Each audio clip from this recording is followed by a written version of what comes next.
It's MARKPIRES. And it's real talk. Today, looking for another way to ease my mind and help my living. It's real talk. We're back. I'm not sure if anybody's able to join us because they cut us off. How obnoxious, huh? It seems like YouTube and Facebook, they just like to take me out of the game so often as possible. It's like multiple nights now where they're cutting off the show at random times. Hot Rod's back.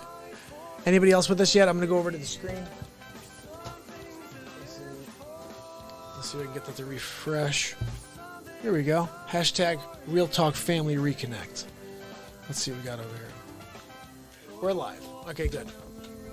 So we're going to get into it a little bit. I mean, we were talking about some random stuff, right? Just stories.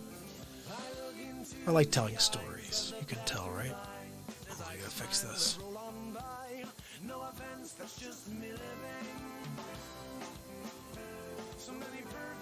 Almost there. Hold on. See, we're good now. Rock and roll. Fortnite, how are you, buddy? My chat window's not working. I'm trying to see if we can get this thing to kick in. Let me go back and try to go back to chat. Sometimes when you do that, oh, there we go. I see you guys now. My people, we get cut off. They don't like when we talk positivity, I guess, either. They're like, oh, we're going to stop the positivity show. Really? That's what's going on right now. Holy cow. Living in a world of negativity. They want to shut out the positivity.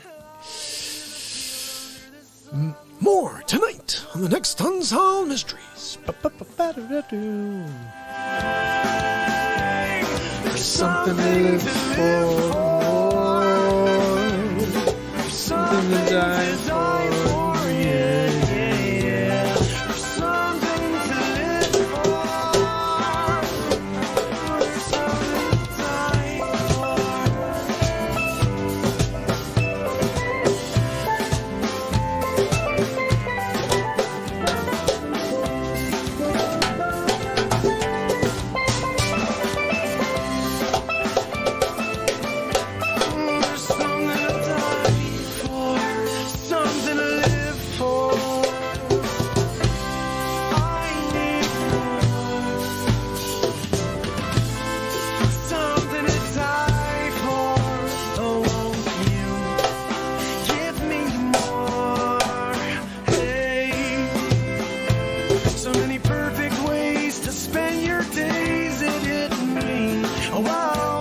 there's something to die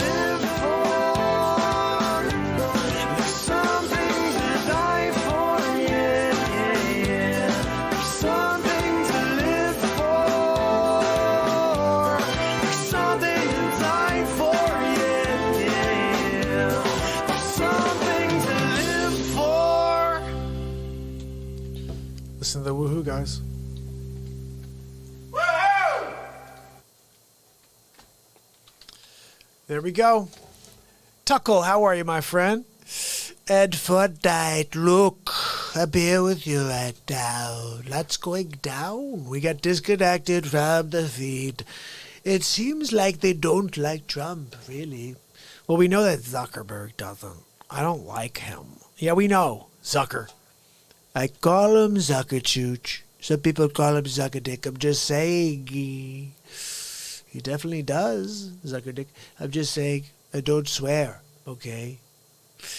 Yes, if I could figure out how to do call-in show, like I have the Zoom, but I like the idea of call-in too. Like we could be like, oh, it's I left my shoes and glasses. I'm going to get my shoes and glasses so I can have them. Remember the Joikey Boys? All right, we're going to play a little something. Fortnite's funny. Yeah, look, that's the idea. Fortnite's got the idea. I'm like, look, you don't have to like Trump to like my impression. In fact, you should probably like my impression because I'm kind of like being goofy, right? I mean, look, I'm sitting at the Oval. I got my feet up. And we're looking over all of the grass to the BLM movement. And I just don't get it. Look, I'm winning big league. Anyway, I'm going to play you guys a song here. We were planning on doing this earlier. It looks like we lost everybody when we got disconnected. Hopefully they will find us soon. Let's see. We were about to play Free Fallin' when I got disconnected. I had to restart the computer too. So something weird happened there. Very weird. Yesterday we did Castle on the Hill by Ed Sheeran. But today we're going to do Free Fallin' by a guy named Thomas J. Petty. Actually, I don't know what the hell his name is. It may not be Thomas J. It may just be like Thomas or Tom Petty. Let's see what he got over here, okay? Look, winning big league. I see it. Yes, I see it. She's a good girl. Living in her mamas. I get it. Let me quickly see if anybody's with us over. Okay, cool. Got a couple people back. Fortnite's over with us. And we got a new follower over here, Fortnite. Let's see who it was. I'm going to go back and thank whoever it was. I don't see it yet, but maybe there's something there. I don't know. Let's see. I'm going to go back to this Thomas Jefferson Petty. He was really a soldier in the Civil War. Some people remember him as Colonel Petty. Or sometimes he was just very petty about things. People didn't like it.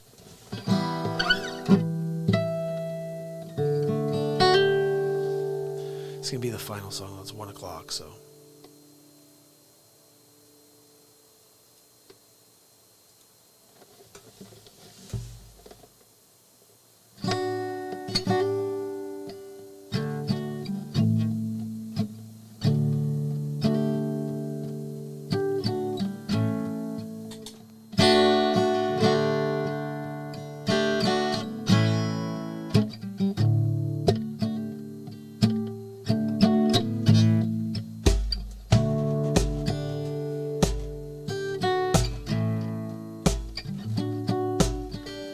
Freaking long is this intro here? They're like showing me the bum bum bum bum bum bum bum bum. Okay, thanks. I'm not gonna play that part.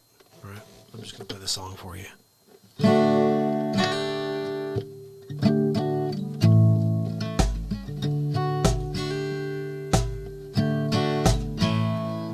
She's a good girl, loves her mama, loves Jesus. America too.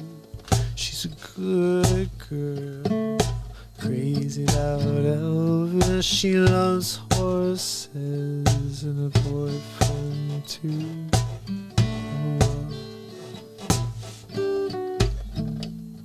It's a long day living in Rosita. There's a freeway running through the yard. I'm a bad boy, 'cause I don't even miss her. I'm a bad boy for breaking her heart. And I'm free falling. Well, I'm free falling.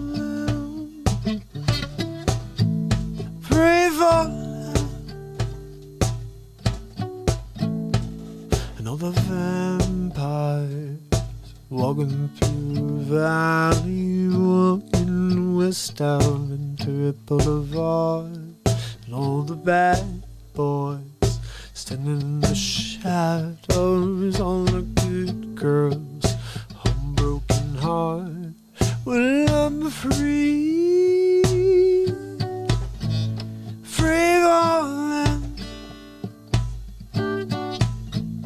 Well, I'm free falling. Free falling. Free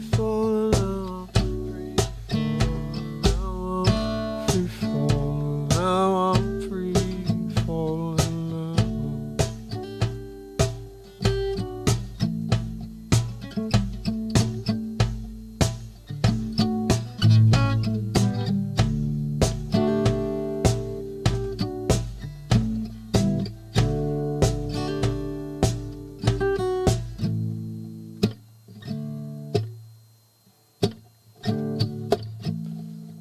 wanna glide down over Mulholland. I'm gonna write her name in the sky. Gonna free fall. And nothing gonna leave this world, gonna leave this world for a while. When I'm free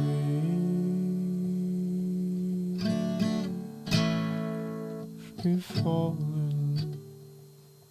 And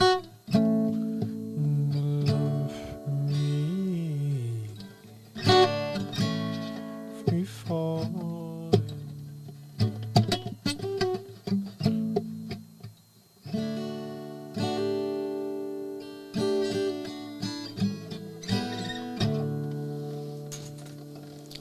I want to keep it mellow.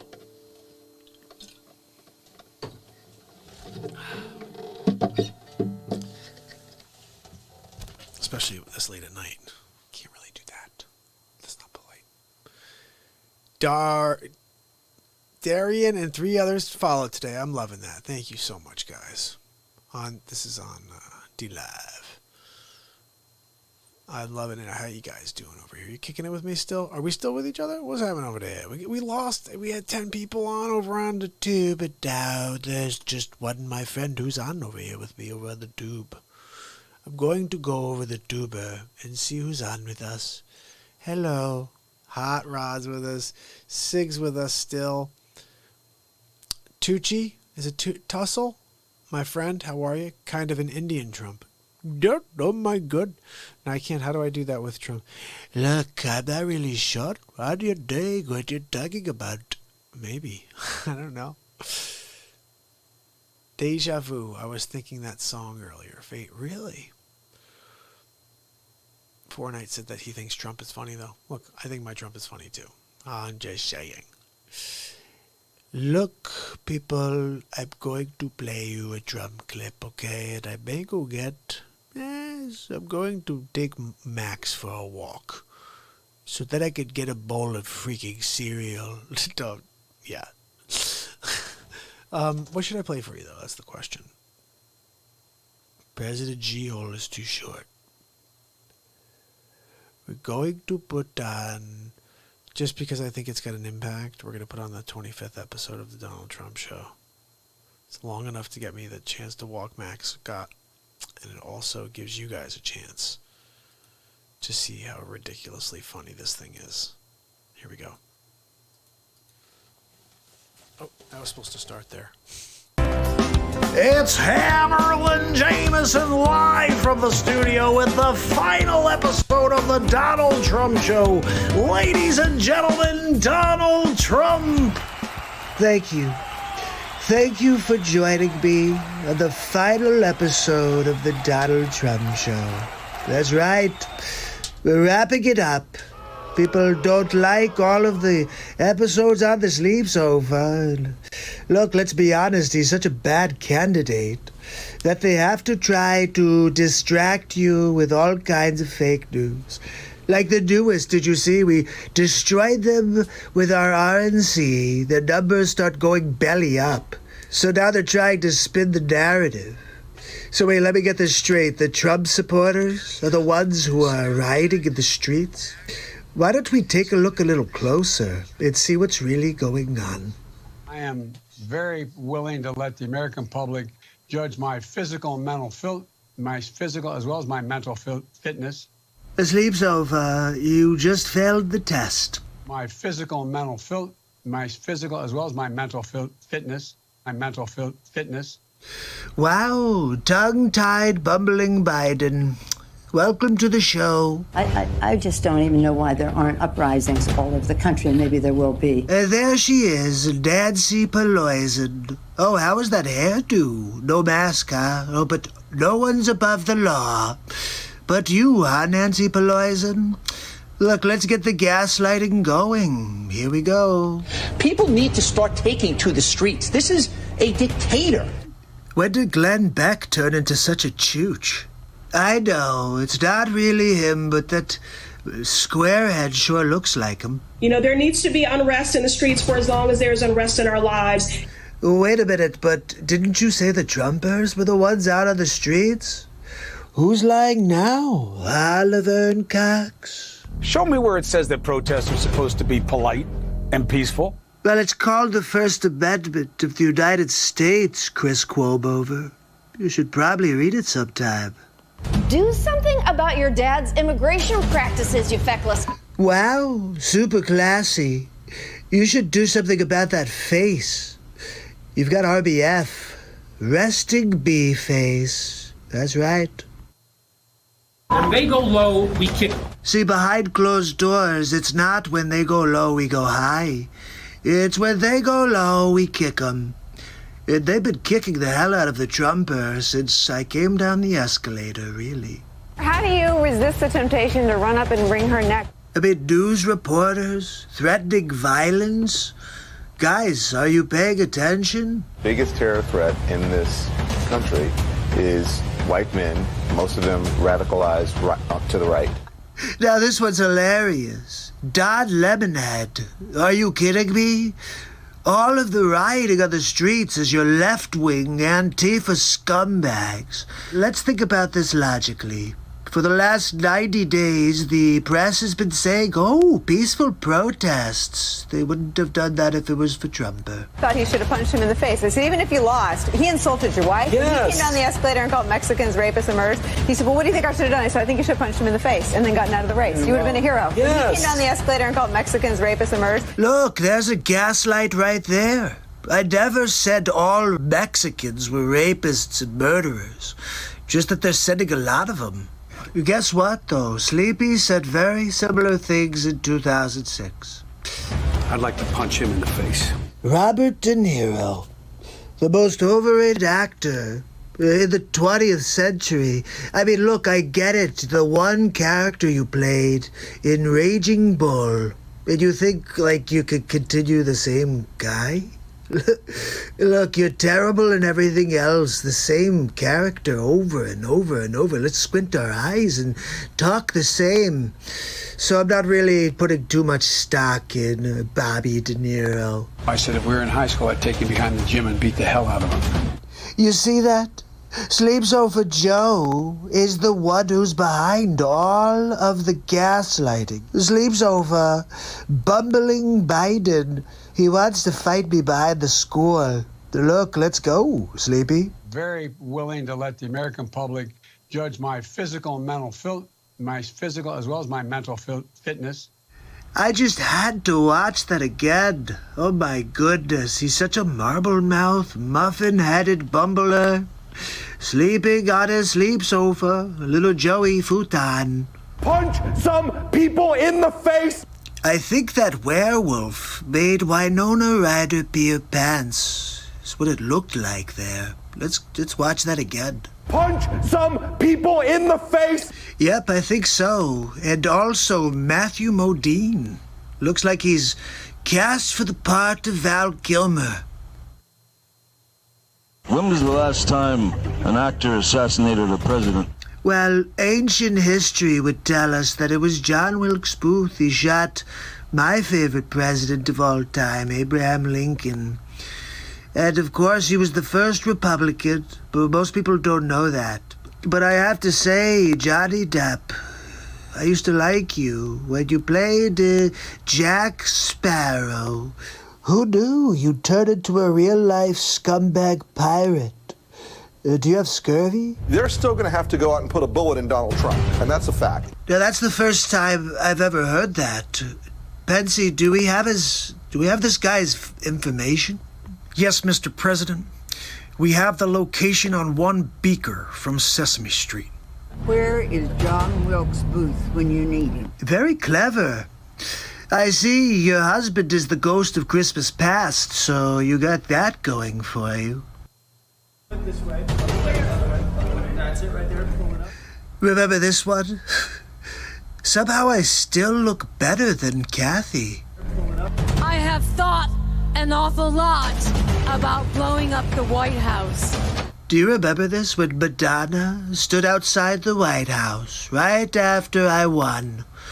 You guys have been doing this since day one. A Missouri state senator is under investigation by the Secret Service after saying she hopes President Trump is assassinated. What the frig is wrong with this country? I will go and take Trump out tonight. This Maxine Waters, she's one of the worst of them all. And if you see anybody from that cabinet in a restaurant, in a department store, at a gasoline station, you get out and you create a crowd. And you push back on them. And you tell them they're not welcome anymore, anywhere. This is when it got bad. Maxine Waters standing there, lighting the fire, telling, oh, get in people's faces. Do you remember when that started happening? People having dinner and being yelled at of restaurants? Yeah, that was all them. But oh, no, let's blame Trump somehow. And sadly, the domestic enemies to our voting system and our honoring our Constitution are right at 1600 Pennsylvania Avenue. Are you kidding me? This is poison right here, right? She poisons everything. I offered $10 billion to the Postal Service, and she said no. They're the ones who are destroying America. The Democrat socialism is just communism, really. Talk to anybody who's dealt with people who are like, hey, socialism, and then 5 years later, it's a communist country.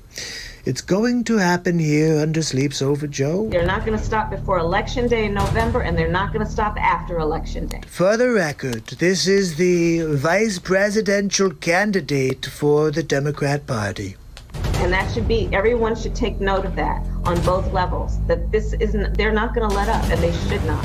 They're not going to let up, and they should not. So wait, if they're your people, and they shouldn't and will not, how did they become my people? If you think we're rallying now, you ain't seen nothing yet.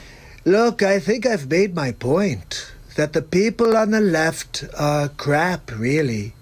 And all they've done since the beginning of 16 is try to derail my presidency. And they're trying extra hard right now. And it's all because of this. I am very willing to let the American public judge my physical and mental my physical as well as my mental fitness, my mental fitness, my mental Joe Biden in the basement. Look, I can't help it that you chose a sleep sofa as your candidate. But that doesn't mean you could gaslight for the last 4 years, and that when your poll numbers are starting to drop, you just spin it and say, oh no, it's all Trump. The public can see through your lies. Look, this has been quite an experience having my own talk show, the Donald Trump Show. But every good thing comes to an end, so I guess this is it. Maybe we'll see you sometime in the future. It's Donald Trump, signing off. Bruno, how are you, buddy? Okay, I just moved into my chair so I get comfortable over here, guys. Let me get this set up so at least... It's actually not bad. I did a decent job getting it lower, but let's do it here. That's probably a better one. There we go. Oh, let's get comfortable over here. What is going on, my people? Now I'm actually able to connect over here. Bruno, head over to YouTube. Head over to DLive. Got some people on both of those platforms. Those are the two platforms of choice here in the Real Talk program. We just got disconnected. YouTube has been censoring me for a while. Basically, I've been shadow banned forever. Just because I do Trump impression, whatever. Look, Bruno, I can't help it that it's easy to do the Trump. And sometimes I'll bring Betsy in. I'll be like, Betsy, come here, Betsy. Can I help you, Mr. President?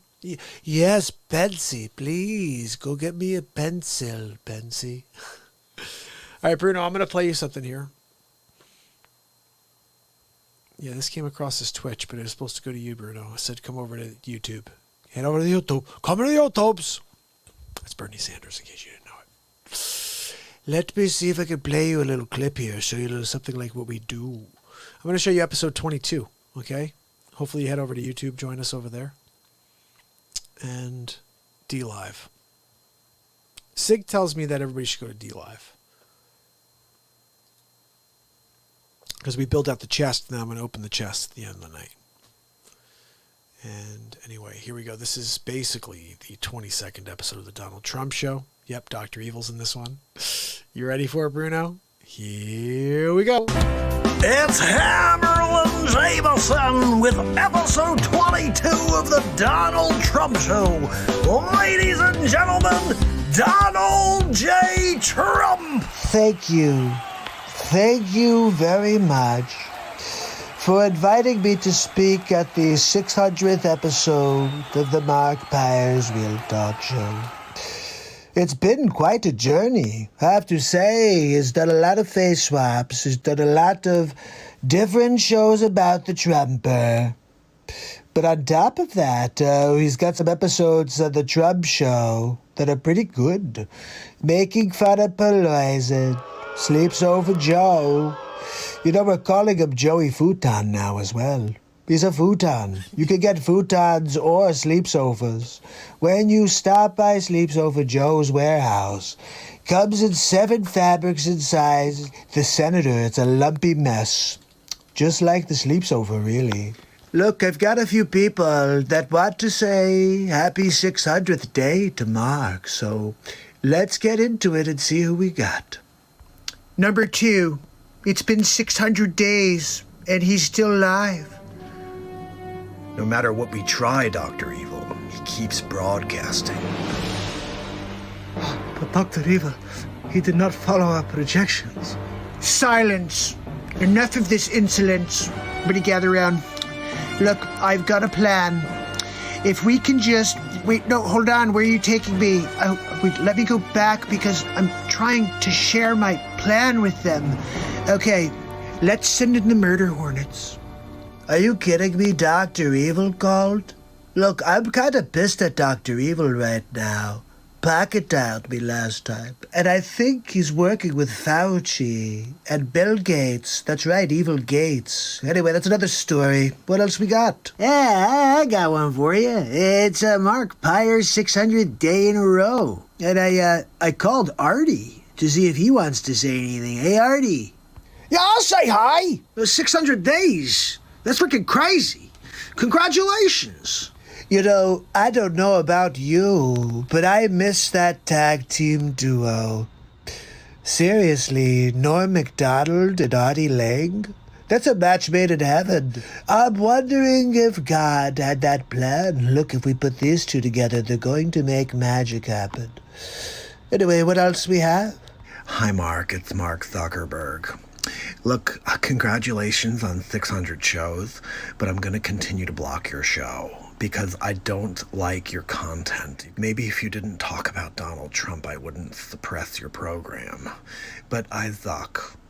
So wait, let me get this straight. So you censor the Real Talk program, and then you're going to call and say congratulations?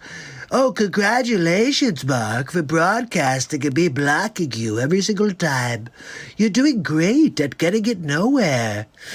Anyway, what else we got? My name is Chuck Schumer. I'm here to talk about Sleep Sofa Joe and MARKPIRES 600 days in a row. It's pretty impressive if it was not MARKPIRES. If it was a Joe Biden or a Democrat, I would really think it's great. I gotta tell you, I almost hate this guy as much as Pelosi. All right, who's next? I just wanted to wish MARKPIRES a happy 600 days. That's a lot of days in a row. And we've been working on the coronavirus vaccine for like 20 years now. So I know what he's going through. But it's quite an effort. And I'm hoping that he can get people to take our vaccine. Look, we all know you're trying to vaccinate the world, Bill. And I just want to strap you down and give you the first dose. Well, hi, Mark. It's Sleep Sofa Joe Biden. I know you've been calling me Joey Futon, but look, I plan on beating Donald Trump in November. The fact is, I got an earpiece in. They're telling me everything to say. And if I don't say it right, I got the teleprompter as a backup. My Aunt Judy told me I could be a heck of a president, Mark. So I'm counting on you for your vote. Gotta beat Donald Trump, and we need the Real Talk Show. Normally I'd be like, that's cool, but it sleeps over Joe, and I'm actually kind of surprised he didn't fall asleep, Mark, during his little speech there. But there's still time between now and November for Sleeps Over Joe to fall asleep on his futon. That's right, Joey Futon. What do we got next? Hey, Mark, it's Al Pacino. Just want to wish you happy 600. Not many people cooler than Al Pacino. You know, I'd love to get a cappuccino with Al Pacino. Maybe a Dunkachino with Al Pacino. I don't know. My name is Andrew Cuomo. I've been here doing this Real Talk program a few times now. It's 600 days. You know, I was on here last at 500 days. I said this guy's gonna go over. There's no way he's not doing under 1,000, okay? But look, COVID's serious. If you need some PPE, you can send them to New York, and I'll put them in the nursing homes. Look, I gotta go, but happy 600, Mark. Freaking Cuomo, right? Unbelievable. How's your Cuomo doing? Andrew, I'm pretty sure Mark does not want to hear from Cuomo. But you have a really nice Cuomo, much better than mine. Guys, what's up? Gary V. Look, 600 days in a row, MARKPIRES, Real Talk. I can't believe it. This guy's on fire. He's going to go all the way to maybe 15,000 days. And look, I just got to tell you, nobody else has got that. Nobody else is doing it. So crushing it. 600 days, crushing it. I think this guy's going to go until the sun burns out. I mean, I've never seen anything like this. Those are some kind words for the Real Talk show from Gary V. Gary Vaynerchuk, I'm not sure. If you don't know Gary V, then you must not be on social media. He's a good guy. He's rising up. Anyway, 600 days in a row is a big deal, and Gary V believes it. What else we got? Anything else here? Mark, I just heard the news. 600 days in a row. I can't believe it. Last time we talked, it was 500 days, and you just go. You like the Energizer Bunny. Oh, no. I did. I told you back then at 500, put your head down. Just go, man. No one can stop the bright light within. 600 is nothing. Look, Mark, go until the stars burn out. We actually found somebody cooler than Al Pacino. Christopher Walken's the man. Do you ever see him in Dead Zone? He touches things, and he can see the future. I wish Trump could do that for November. Find out who's going to win. Me or Sleep Sofa Joe. Look, remember, you can sleep on the sleep sofa all you want. You also may find some change in the cushions in the sleep sofa if you're looking around for some spare change. That's all Sleeps Over Joe has is kind of like loose memories. And also he takes naps on his Joey futon. That's right. I'll see you guys on the next Donald Trump show, but 600 days of Real Talk. Looking forward to hitting 700, 800, all the way to 1,000. And then we go and put our foot on the gas. That's right, people. We're just getting started. It's going to take time, people, but we're going to win big league. Have a good night. Neil, how are you, bud? We got cut off. We did a 2-hour show of music, and it's actually really powerful stuff. We talked about all kinds of crazy stuff, right? Wouldn't you say, guys? We got disconnected, but I came back on the air. Half of the people left, or they just don't realize that we're live again. But I'm here with you still, guys, 35 minutes in. And I'm probably going to call it a night soon just because I got a pretty busy day tomorrow. I mean, being Monday. Neil, how are you, bud? So glad to see you. I am very thankful to each and every one of you guys for joining me on this mission of mine to effect change.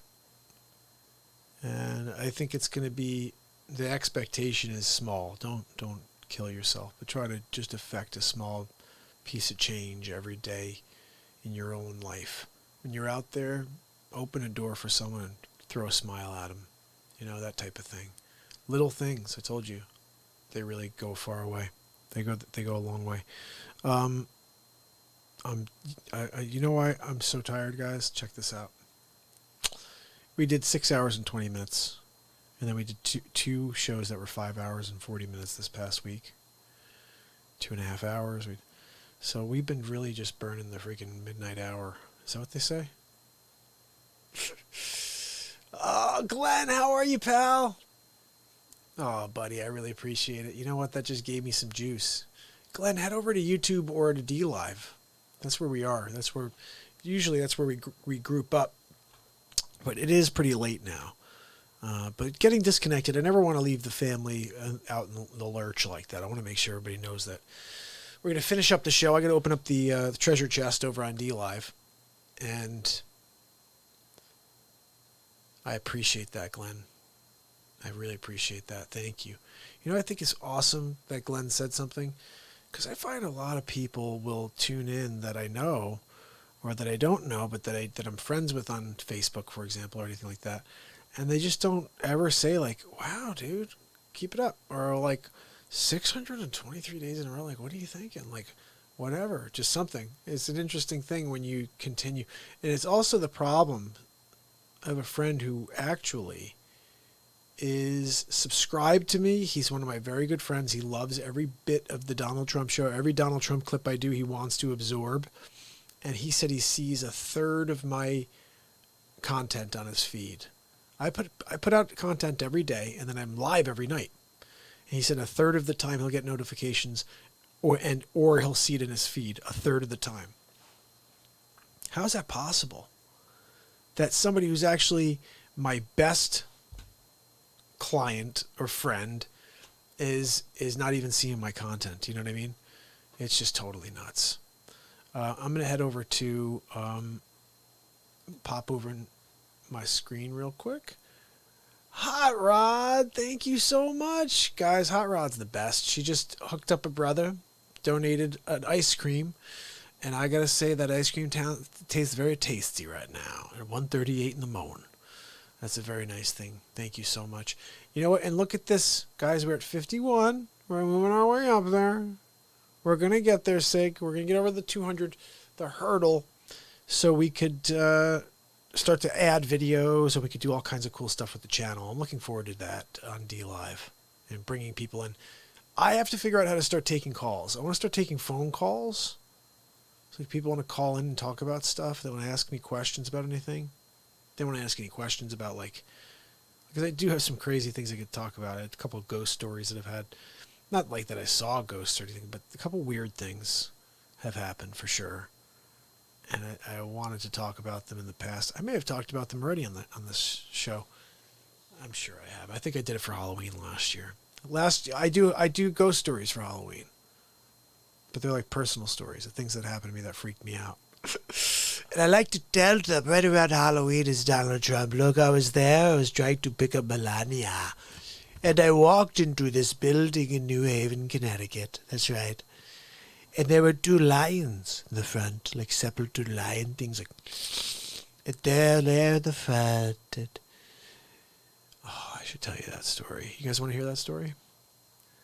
Let me just quickly check. But Hot Rod Mama, thank you so much. Loving the fact that you guys are supporting me means so much. I gotta tell you.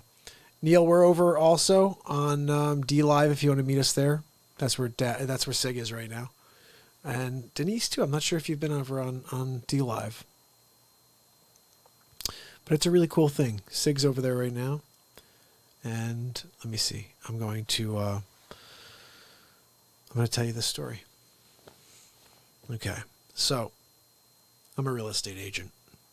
I work with clients every day of the year. Whenever I can get clients to work with, I'll work with every day of the year. I literally only take off like 7 to 9 days a year in real estate. And then I'm live with you every day of the year. But I take Glenn, thank you, brother. So glad Glenn joined us over on the tube. Every day of the year I'm here with you guys, but I take about 8 days off for maybe 10 if you think about Christmas, etc., for real estate. And so this has been a couple random things, but I'm in Stamford, Connecticut once, and I'm showing this house. It's right behind Stamford High School. So there's the football field, and right behind the football field is this little house, right? So we get to this house. I'd say it was built in the 80s. Didn't look like it was super old. Built in the 80s.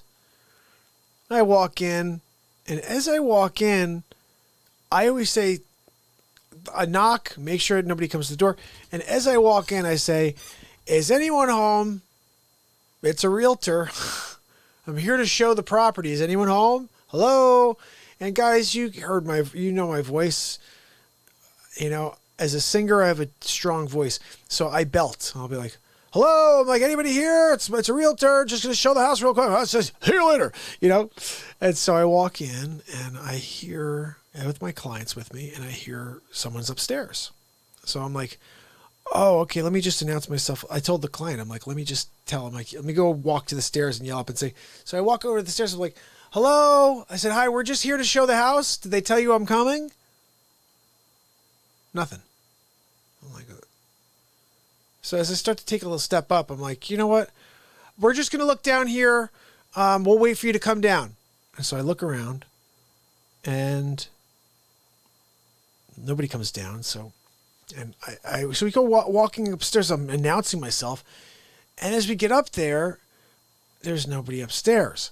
And it's the weirdest thing in the world because we didn't see anybody come down, but we also did like look around. We were like, there's a couple of rooms on the first floor. So we're like, well, maybe they came down and snuck out. Okay. So we go upstairs. As we get up to the second floor, we hear someone downstairs. And I'm like, that's really weird. Did they slip by us? Like, how did that happen? How do we not even see? And I looked at them like, did you guys see anybody? They're like, no. I said, hello. I said, hey, we're upstairs now. I said, nothing. Like, this is really weird. So go downstairs, look up the second floor. We go downstairs and there's nobody downstairs. So we continue looking. We go down into the basement. The basement is weird because you get down there, and as you get down to the bottom floor, there's a door there because they were using it as like a apartment. There's a little kitchenette down there. It's like a room, a little area, weird lighting. And as I walk through the door, I just felt creepy, guys. Felt really weird. And we walk from this first room into what's like the kitchenette type of thing area. And there's no explanation for what you're about to hear. So I all of a sudden hear a pin drop. Like we hear all of us hear a pin drop. We didn't know it was a pin at the time, but it's like a pin. And it's spinning in a circle like 1,000 miles an hour, guys. In perfect circle. It's not moving in like, but it's perfect circle, spinning like this. And we're looking at it because it's moving around in circles like that. And as it starts to come to a stop, the door that we came through slams. And then we hear something fall upstairs. And all three of us, I was with the client and her mother, we look at each other and we're like, let's get the hell out of here. We're like yelling on the web, like, we're coming through. We're on our way through. I have never been more frightened in my life. I still can't understand what happened there. I told the agent, though, I said, look, I'm kind of connected to this stuff a little bit. You got something going on over there, you know? You know another funny story, cool story? Sweet Rogue, how are you? So I remember when because I told you my first plan was I wanted to like grab a script and be an actor. I loved that. I loved that when I was younger, before I started writing music and before I started real talking and living in the moment. I don't want to ever see a script. I want to be here and just let the universe take me. But I do remember I'm young. I'm doing this. Neil, my brother.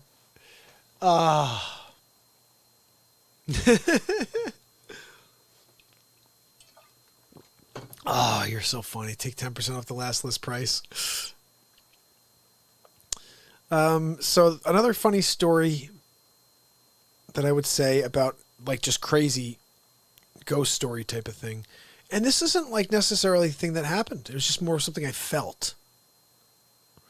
I was saying this one earlier. My first band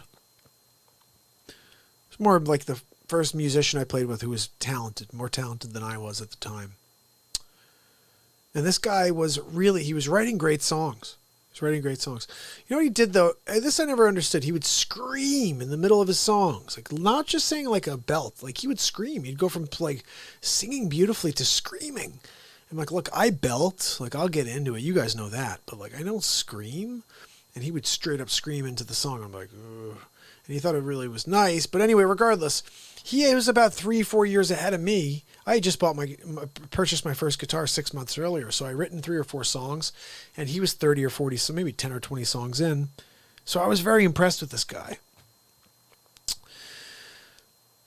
I'm going to tell you a lot of cool stuff right now. So I start playing with this dude. And I'm learning from him because I don't know anything. I'm just figuring things out as I go. And he lives in this apartment in New Haven.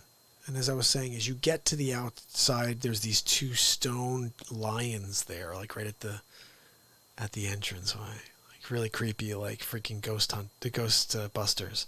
Like I expected the dude, what's his name from Honey, I Shrunk the Kids? You know what I'm talking about? Yeah, you know what I'm talking about. I expected him to show up.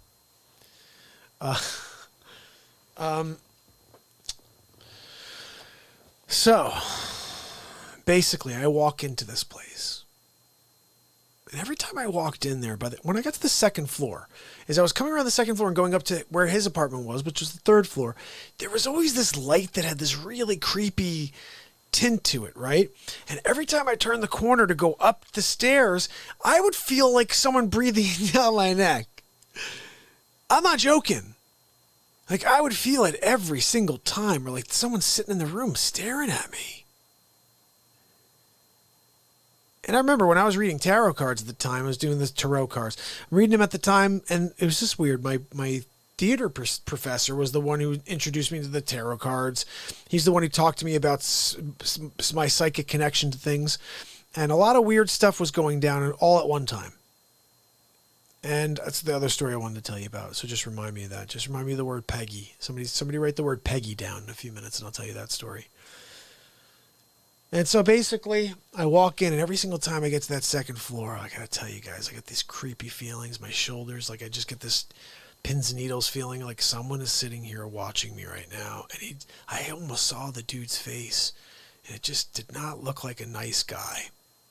He didn't live a life of positivity, let's say that. So I told my theater speaker, my teacher at the time, this. I said, look, you know what? I don't know what to do because every time I come to see Frank, like I'll walk up and, hey, 40, how are you?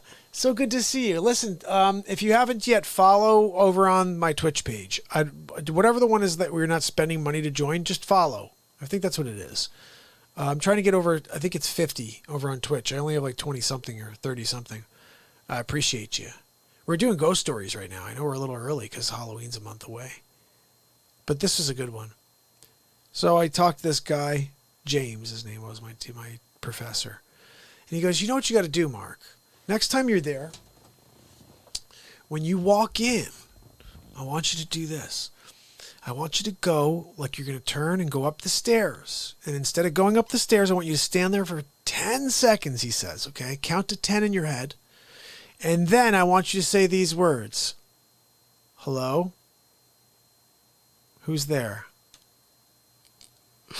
You want me to say hello? Who's there? It's like straight up.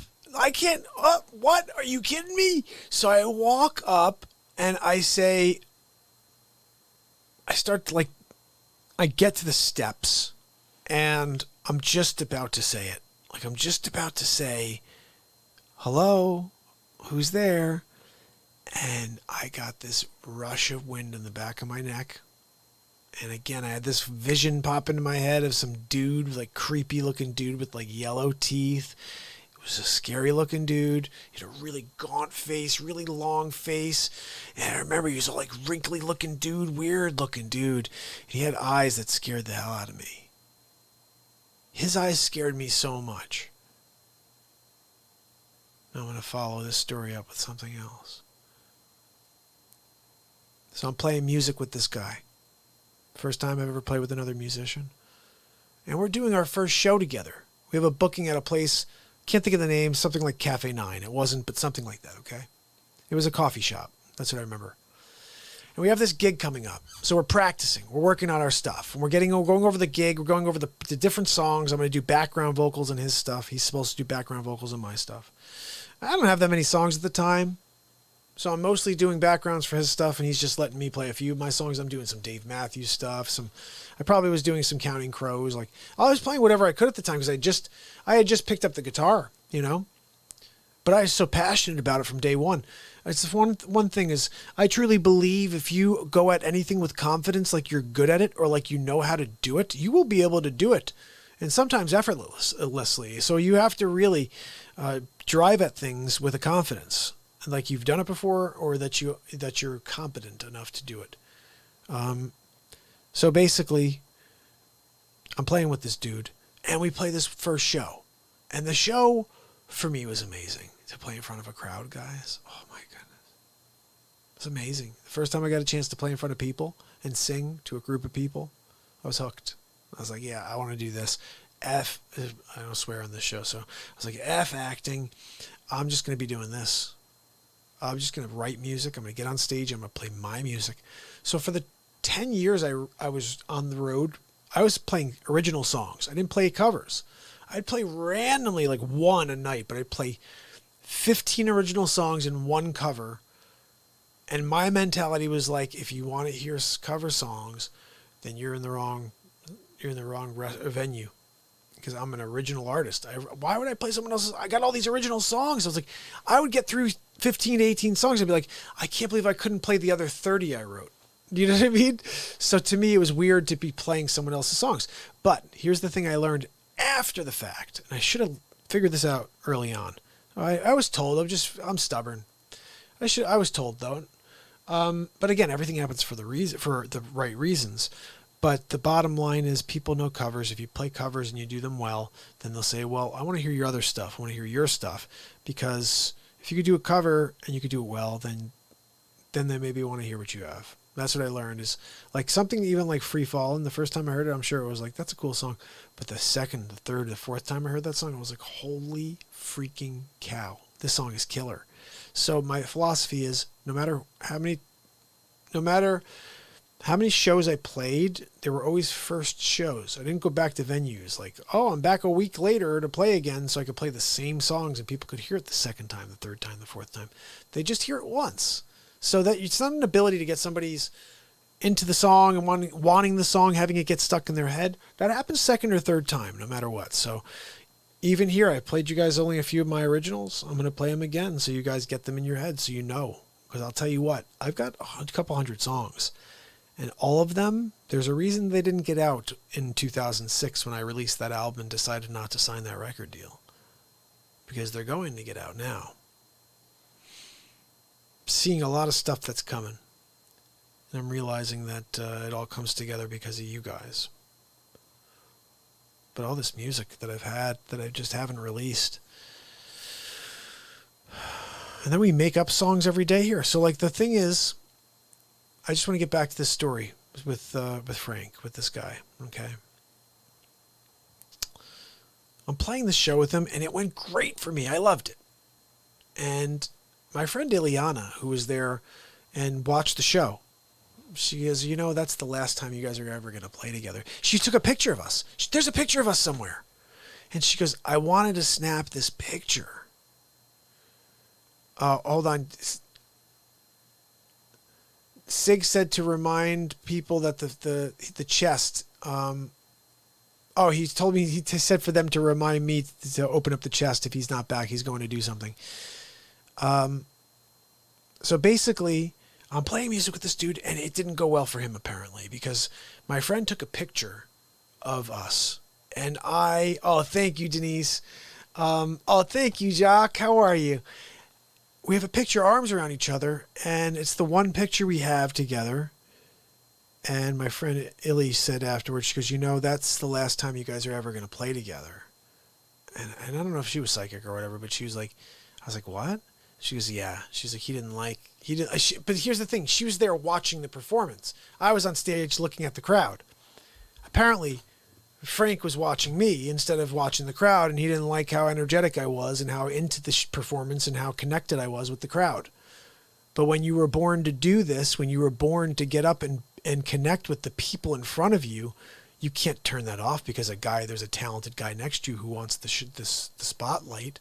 And the first time you're ever on stage, you're going to just stop shining. Like, he was a recluse. He was like, he'd scream in the middle of songs. I was there smiling through the whole performance. I think my smile alone was enough to threaten him, because I was like, they called me Smiley in high school. Do you know that? Jeff Mellick, my buddy. He's my Facebook friend.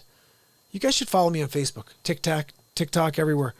But Jeff Mellick, he was a senior. I was a freshman, and I was playing basketball. And he's like, geez, you smile a lot. And I'm like, what? What do you want me to do about that? You know, they started calling me Smiley. I got in with all the seniors. My brother was a junior basketball player as well. But I loved those guys. And they just didn't call me Mark. They called me Smiley all year. Smiley. I was a freshman that was called Smiley by the entire school for a year until they left. And then the next year I was just Mark, you know. But it's crazy to me that we're not aware of the things we do. I wasn't aware that I just had a permanent smile on my face. I just wanted people to feel good.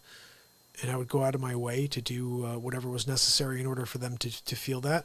And I remember specifically, I would be thinking on their behalf. I do this still. I do it for you guys. But I'd be thinking on their behalf, like, what do they need? What does my friend need? What do I need to say in order for him to feel good? What impression could I do to make him laugh right now?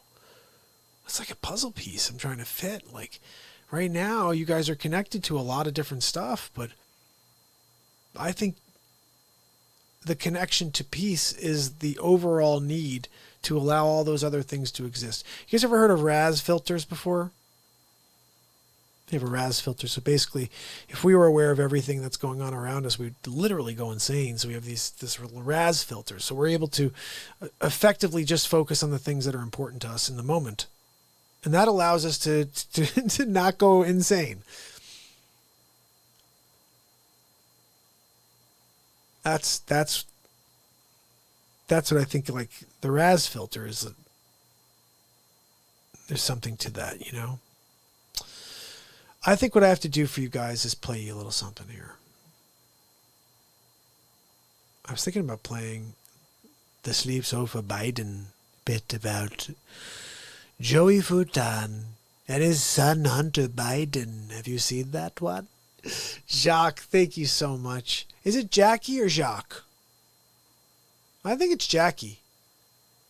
I'm pretty sure it's Jackie, but tell me. If it's Jacques, just go like this. Go Pink Panther. Just write down Pink Panther if it's Jacques. If it's Jackie, just go, I don't know, Jackie. Just say JK. JK or Pink Panther. That's how we do it here. Guys, I really loved the song we made for Trinity.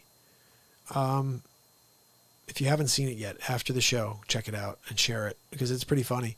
It's like a blues song. And then the Joe Biden rap song is going to be even better tomorrow when I put it together with this new piece I'm working on. I haven't worked on it yet, but it's in my mind. But why don't we play the Biden bit real quick? What about... Oh, Neil, I love you, brother. You reminded me. Thank you. So Peggy. All right. So I am 19. 19, and I'm taking... Okay, I'm gonna tell you a little bit of this, so it has to lead up to it. I'm in college. I have no idea what the heck I want to do. I think I had a guitar, but I had no idea what the heck I wanted to do, what I wanted to study.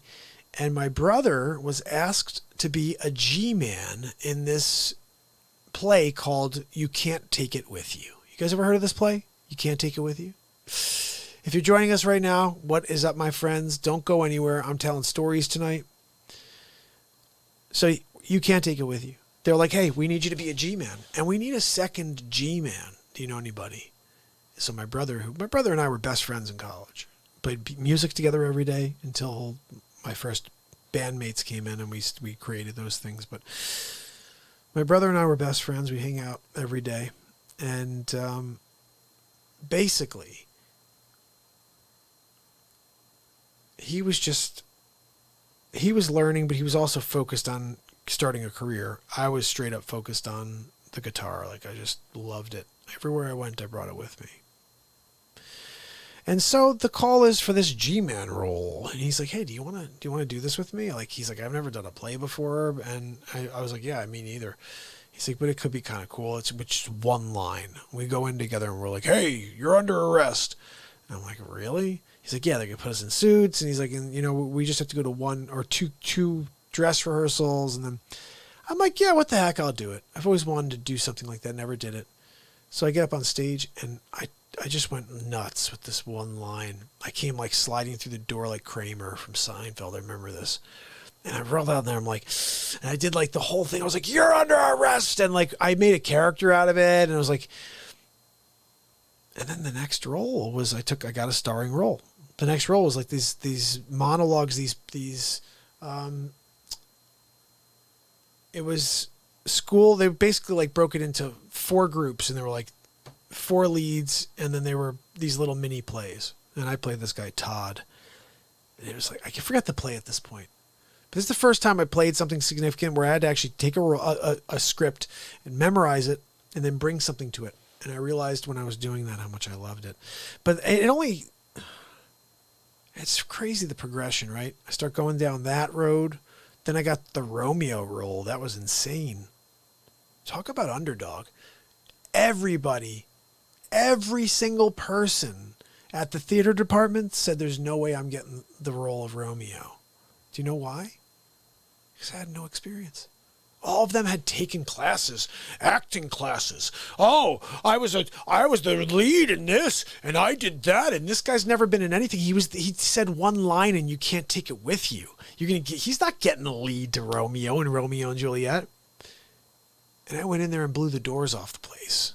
Don't tell me I can't do something. Don't tell me that someone could do something better than me when I know that was my role. Like, it's crazy. And so I walked in there and I walked out of there with the role. Okay. But the crazy thing about it is it all started because of my brother. My brother was like, hey, do you want to help and do this thing? And all of this led to down the road of, meeting all these people. So now let's get back to where we were. I'm telling you a lot right now. I hope you guys are catching all this. So Illy was Juliet. I was Romeo. She was Juliet. And she's friends with me and she's friends with Frank. And she's there. She took a picture of us, this final shot where we're together, arm in arm, where we just finished playing our first concert together. The name of the band was Kindred Spirits. That was my title. I'm a wordsmith. I mean, literally, President Sheol, the Fluhan, Poison. Look, I could go all night. Really, I could. Sleep sofa Joe, bumbling Biden, sleeping on his sleep sofa. And of course, Jen came up with Joey Futan. So, I'm sitting there, and Illy says, this is over. You're not going to be able to play music with this dude anymore. I'm like, I don't know about that. Next day I go, I'm sitting in my apartment, and he comes over. And he's like, he just looked not happy at all, And I'm like, what's the problem, buddy? Like, what's wrong? And so I sit down next to him, and he had his girlfriend with him, was like his pit bull. It was weird. She was like very protective of him, which is fine. I get it. But so he's sitting next to me, and I'm looking at him, and he's like, yeah, well, I didn't like how this went. I didn't like how that went. I'm like, really? I thought that went well, And he's like, yeah, no, I didn't like that at all. And he's like, and how many times did I come here and you wanted to work on a multi-track and you wanted to get together, some tracks to make a CD so you could sell them at the show instead of working on the backgrounds to my songs, or that we had a real good game plan or whatever. He's saying all this garbage. And I was like, I'm a little confused. I was like, it's a first show. Like, what are you talking? Like, I thought it went really well considering it was the first time I ever played on a stage before. And so he goes, how many times did I come over here and you were working on the multi-track? How many times? And when he said how many times like that the second time and lunged at me, his eyes turned black.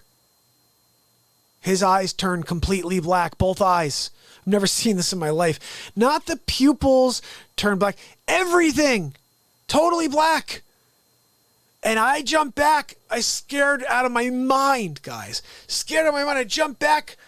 And he jumped back. I think he realized I saw who he was. And he jumped back too. And I go, I'm sitting there like this now. I'm protected like this. And I got my guitar player upstairs and my best friend from high school sitting upstairs because they were living with me. And they're right upstairs because they hear this whole thing going on. They don't know what's going on, but they hear it, And I'm sitting like this and I'm breathing heavily at this point because I felt my soul was in danger at this point. I've never seen anybody's eyes turn black before, guys. Have you ever seen that? Eyes black. And so I'm looking at this dude and I'm thinking, what the hell do I have in front of me? Who is this? What is this? What? What is this thing that's sitting next to me? And he tries to change the subject. Look, let's calm down, Let's talk about this. Everything's fine. This will be okay. And I said, no. And he goes, look, I know it's fine. Look, it's okay. And I said, no, it's not. And he said, and somehow something he said triggered it. And I looked at him and I said, I saw your eyes. And when I said that, he knew what I meant. And he shuddered, he stepped back. And that was the end of the conversation, guys. It ended a second or two later. He and his girlfriend left because I figured out who he was. I saw that there was something living inside of him that wasn't clean. It was something, it was like an evil spirit. And you know what it reminded me of? Man, I'm getting shivers before I even say this. The gaunt guy that was living in his stairwell. That gaunt guy living in his stairwell with the orange and yellow teeth that just looked like he was drooling. He has a long face, guys. I could still see it to this day. Scroungy clothing. And when he looked at me and said, how many times did I come here and you were working on the multi-track? How many times? Totally black. That's real talk, guys. That happened. One time in my life. Demon. Hot Rod says it. Yep. I saw your eyes, I said. And that was the end of the conversation because he knew there was no going back. I had seen who he was.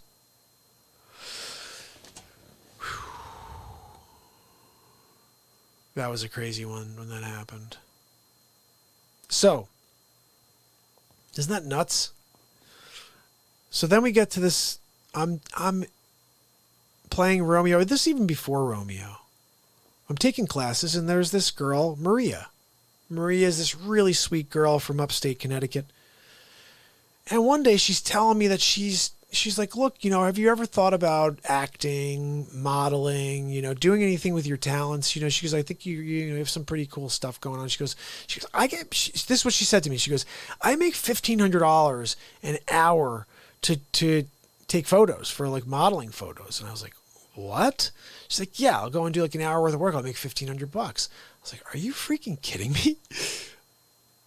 Oh, KD99 says it. I've seen people with complete black eyes before, but I've also seen people's eyes turn two slits like cat eyes. Are you serious? Oh, dude, D99, we gotta get you on Zoom. I want to talk about that. That is. I want to hear about this cat eyes thing. But I said, I saw your eyes, and that was the end of it with him. And so I'm doing this. Maria says to me, you know what? I'm making this type of cash. She goes, I think you could do that. And I'm like, really? She goes, yeah, I want to introduce you to the lady that I know. Her name's Peggy. I'm like, okay. I'm up for that. $1,500 an hour. I'm in college. You know what I mean? Take pictures of me and do I love scripts. I'd love if you give me a commercial. If you, so I go and I meet this lady, Peggy. We meet at a diner, upstate Connecticut. I pull in. She's with her boyfriend or friend Wayne. Wayne happened to be, he owned a music company, and I was writing music. So she's like, look, I'm going to meet you to talk to you about your talents, and also because you write music, I have Wayne. He has a record company up here up the line, and we work together on talent, and so I'm going to have him meet with you to talk to you. So I'm like, all right, sounds good. Go upstate, take about an hour and 15-minute drive. I get there, I pull in, I get into the diner, I sit down with these two. She's a nice lady. I'd say she must have been close to 50 years old.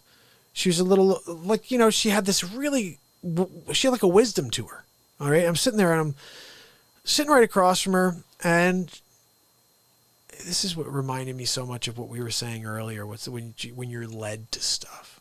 She says, yeah, so you're, she starts like ripping off straight up like me. She starts telling me who I am within 5 minutes of meeting me. And I've been known to do this myself with people, or just understand who someone is just by feeling them out in the first couple of minutes. So she's like, yeah, so you know, she goes, you're going to do something. Oh my goodness, I'm just realizing what Peggy said to me. Just realizing what Peggy said to me.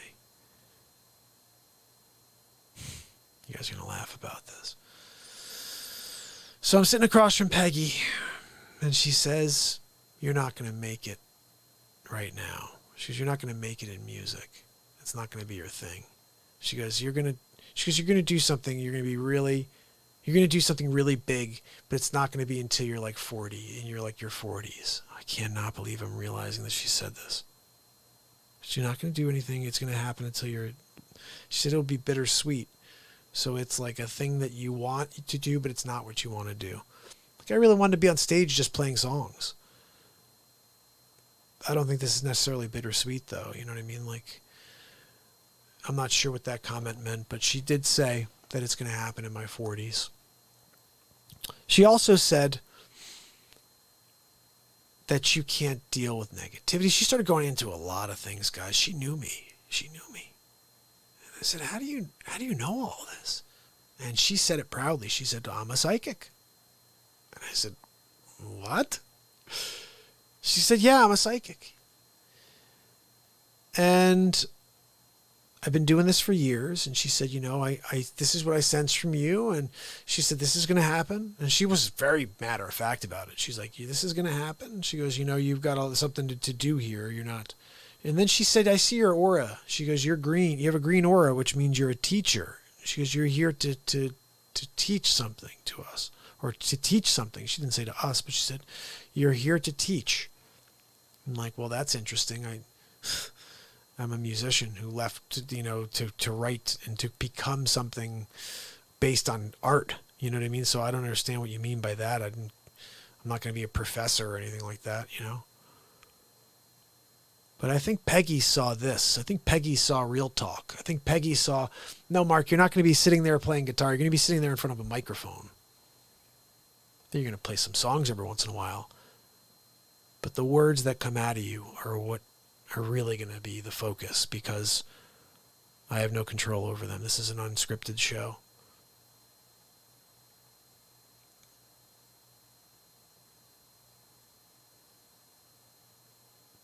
I'm going to read this from K9. D99 said, I've seen people with complete, this one he said, some people don't know, but if you mentally ask a person without saying words to reveal themselves, it will be revealed to you who they are. That's wonderful. I actually love that, Kay. There's so much we don't know.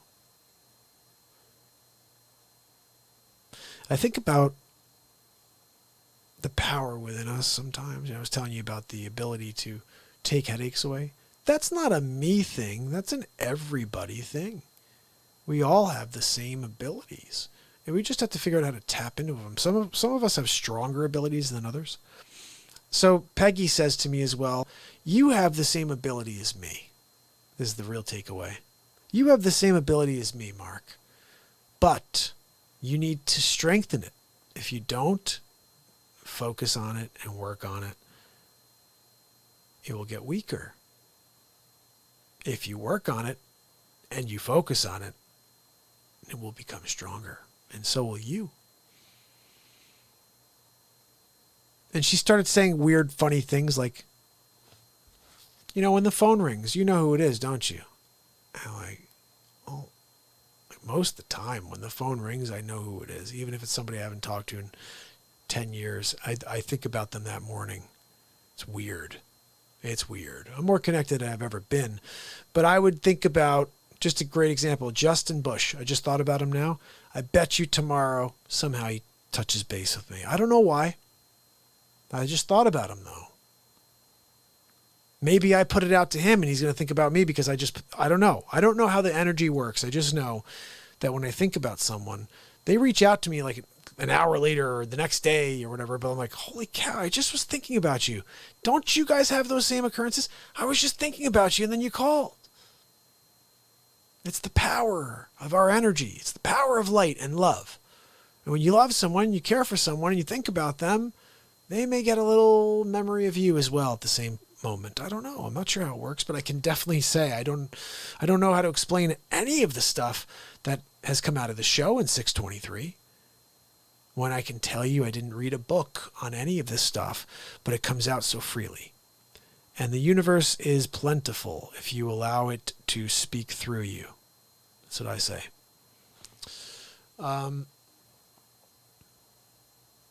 That's so true. Sweet says it right. Sweet Rogue says, goes back to confidence in self and then abilities show. So true. Oh, Hot Rod, thank you so much. Oh, no way. That's so cool. Guys, Trinity just uploaded her Trinity song on her YouTube channel. That makes me so happy. That is so cool. Like, we just need to blow it out of the water here, guys.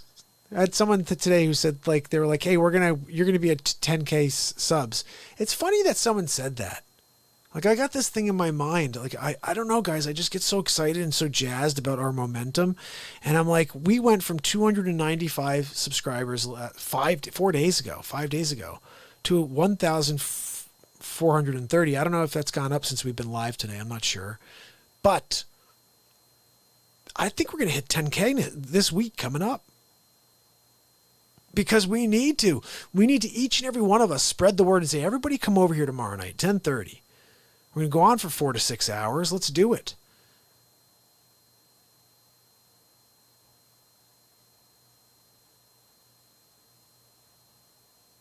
Oh, no way. Hot Rod was thinking about the Tom Petty song and I sang it. Wolf says the thought creates a node. It goes out to find the second node. Creation is manifested. That's wonderful. You know what's amazing to me? I can tell you this. Every time I've had a great idea, if I don't act on it, somebody else has the great idea. So it's accurate. If people connect to this abundant energy and they get their ideas from it just like I do, but if you don't act on it, you're done. Can I tell you guys something? You're going to say, like, you're nuts, you're crazy, this isn't true, but my brother could back this up if he would ever back it up, but he doesn't even watch the show. Get that. That's also the brother who said, you can't go every day. No one wants to see you every day. I just let you in on a secret. It was my brother who said that to me after like day 4. He goes, you can't go every day. No one wants to see you every day. And when my brother said that to me, I was like, I'm going every day. And I'm never going to stop because this world needs light and that's all I have within me. So, getting back to this whole concept here of connection and the feelings that we put out of ourselves and then how they connect to others. I don't know. The nodes make sense because everything's energy. Everything is just like a lightning bolt that's going out into the universe. And the more open we are, the more change is acceptable to us. But what I find most troubling right now is the lack of truth. The lack of truth in our society. And it's created a divide that is so wide. It's like the Grand Canyon.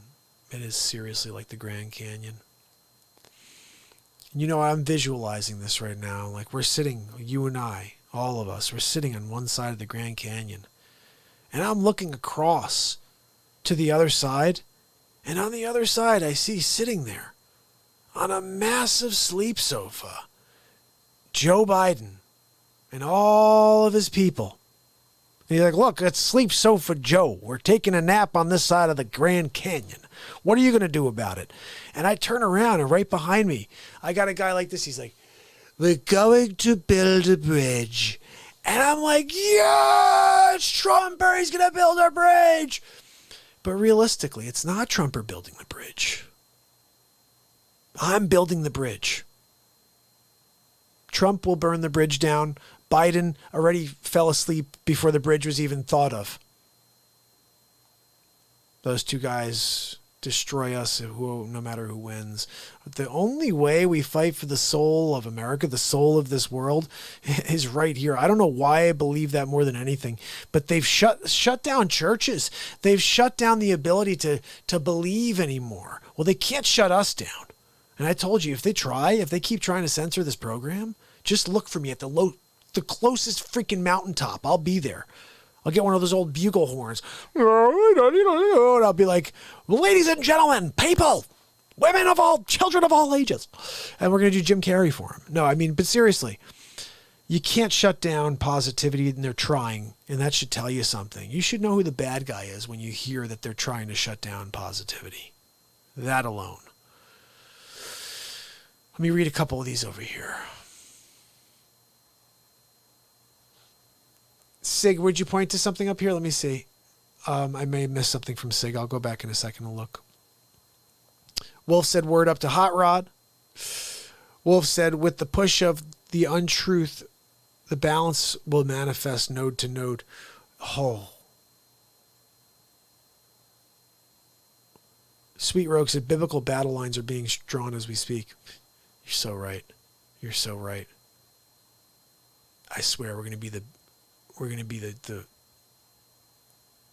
don't even know. I don't want to. I just want us to come here and just be positive, you know? It angers me, though, when everybody else out there is the worst. Like, seriously, you know what I mean? Like, by that? Like, they're the worst. Like, I'm looking at stuff, and it's like, yeah, well, you suck. Well, that's because you're an effing moron. How's that any good? Like, oh yeah, that's a really good comment. Hey, why don't you do this? Go F yourself, all of you. Unfriended, a-hole. What a stupid comment. Well, that's because you're a piece of garbage and so is your wife. I'm like, what the hell is going on in this world?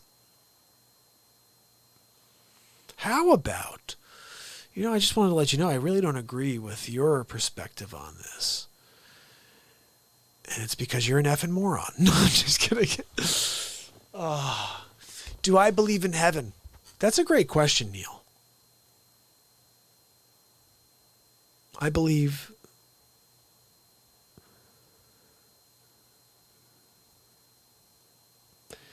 that in some weird, twisted form, that the idea of heaven, hell, purgatory, it's been kind of split into three when they're really one.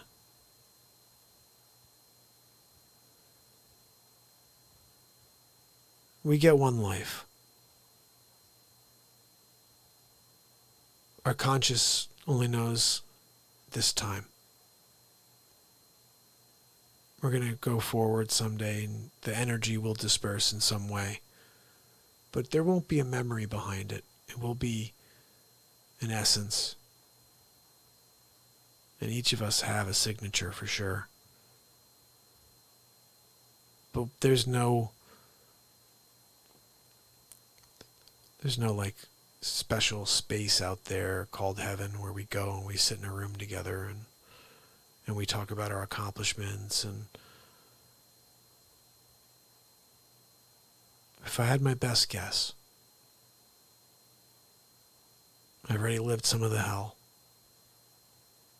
seen some of the purgatory, and the heavens on its way right here.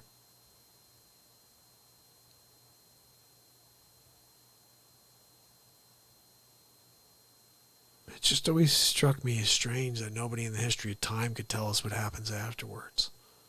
We have one story to speak of a man that apparently didn't sin or anything like that. And I don't want to challenge anybody's belief system. I do want to just say I don't think about religion much anymore because I believe in the faith of the universe and that we have been caught up in titles. And when people say stuff like Allah, or they say stuff like Jesus, or they say stuff like Gaia, or they say anything, what they're really saying is a feeling. They're speaking of a feeling that they have. Neil, I am too. KD said, no matter what happens, the war has already been won. So true. Love is heavenly. Absolutely. I think it's not necessarily either that when we die, that's it, though, Neil. Like, I actually believe that there's a very good chance that we reincarnate into something else. Like, there's a very good chance that we just recycle through the history of this entire time cycle that there is. And you come in today, I come in today as MARKPIRES. This is what I thought for a while, that throughout time you've been somebody. Every generation, a couple generations, you come back as somebody. Maybe this time you're working in a field. Maybe next time you come back and you're a gym teacher. But a few of us come back over and over as somebody who needs to do something massive for the history of time. There's no understanding to me that there was one person in the history of time that was here to save us, and since then we've just been waiting for him to come back. What's more realistic to me is that every single generation in the history of time, there's been a Messiah. There's been somebody there who's helping keep people on track in order for us to not lose our soul. And each time that person dies off, somebody else takes that torch and they hold the light for the people that need it. I don't know. This is coming out of me in the moment again, guys.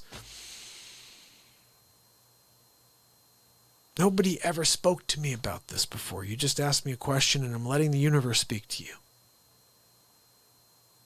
When Peggy sat across from me and she said, Mark, you have it too. Question is, do you want to strengthen it or do you want to weaken it? Well, I've been strengthening it for 623 days now. And every day I come here and I drive towards the light of heaven, if you want to call it, or the sun. But I truly believe we have the opportunity to make heaven on earth a possibility. I mean, just imagine with me for one moment. We have 8 people with us here on YouTube right now. I love you all. I don't know who's on DLive. Sig's on DLive. Love you, Sig. Anybody else on DLive? Love you. Just imagine with me for a second. We're in the middle of one of these moments. One of these powerful moments where we're just letting the action of time speak within this second, okay? Everything, I always say, we're so consumed with yesterday and the future, but we're not thinking about right now. And whenever you get overwhelmed with what's coming next, just remember that it's taking you away from what's going on right now. And my brother Sig, too, because you were just saying you're worried about, we're all worried about when time comes to an end for us. This is partially why I show up every day for 623 days and I do 2 to 6 hours with you. It's because I don't ever want to look back and say I could have done 1 more hour. Whenever my time comes, and I pray it's far, far off, but I'm going to look back and say I gave every piece of my soul to this planet in order to affect a positive change. The question is, did they accept it and share it? Or did they destroy it? Because that's what happens to good, is the evil is strong, guys. I said something the other day and there was a response that came back, and I think it was, I just want to clarify. I said the reason I didn't do this for 40 years is because I was scared. It wasn't because I was scared to do it. I was scared of the persecution behind doing it. I was scared of the idea, especially with a family, that someone wouldn't like that I'm the positive guy in a negative world. As you know, those guys don't seem to do too well. But if we do it together, And maybe I'll be able to get the work done before something bad happens to us all or to me. But I made peace with it. Made peace with the fact that this was such a negative world, and I shut that negatube off and I said, I'm going to drive towards the light, and I'm going to bring as many people with me as possible. And it's an interesting thing when I'm sitting here telling you guys that X, Y, and Z is going on, but we're driving towards the light. Because what we're really doing is driving towards the positivity, the light, and the love of this universe. And guess what God is all of those things. So I said, we've been so sidetracked by these scriptures and like what people say, oh, you got to do this and go stand in line. Just follow your heart. Follow what I'm telling you to follow, which is the Real Talk motto. Tell people what they need to hear, not what they want to hear. Give them your soul, and you will fill yours.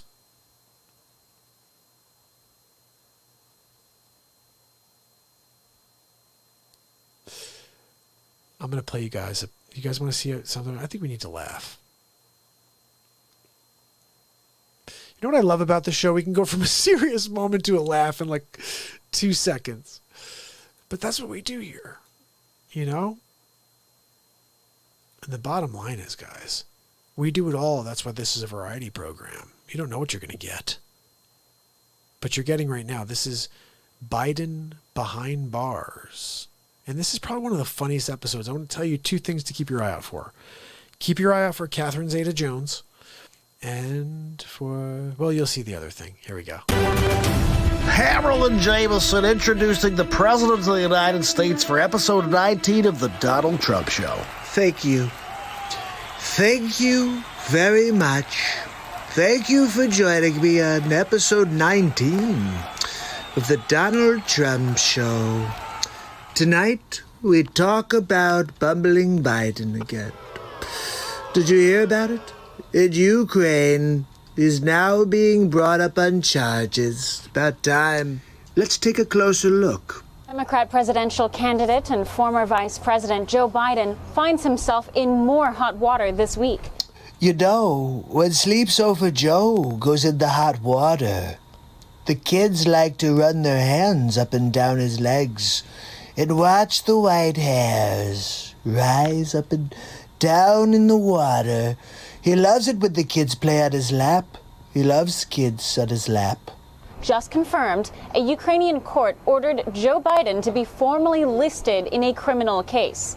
Ooh, formally listed? What does that mean? Let's get to the bottom of it. The crime?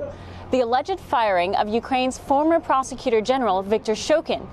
Oh, the old quid pro quo routine. In exchange for dropping an investigation into Joe Biden's son, Hunter Biden. Is it me, or does Hunter Biden look just like Skeet Ulrich? Biden and the company for which he was a board member, Burisma Oil.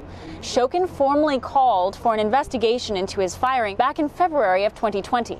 Interesting timing. Right after the fake impeachment. Right when coronavirus made its way to our shores. Look, I'm not saying that the Ukraine is involved with coronavirus, but it just seems like they're trying to stonewall any investigation into Sleep Sofa Joe, but he's involved in something nefarious here with his son. Claiming the Ukrainian government at the time relieved Shokin of his post in exchange for $1 billion in loan guarantees promised by Biden. It's not looking good for the Sleep Sofa. I'm wondering if he could bumble his way out of this one. A bribe Biden himself admitted to doing. What? The Democratic candidate for President of the United States bribed somebody? I've got to see this one. The prosecutor's not fired. You're not getting the money. Oh, son of a bitch.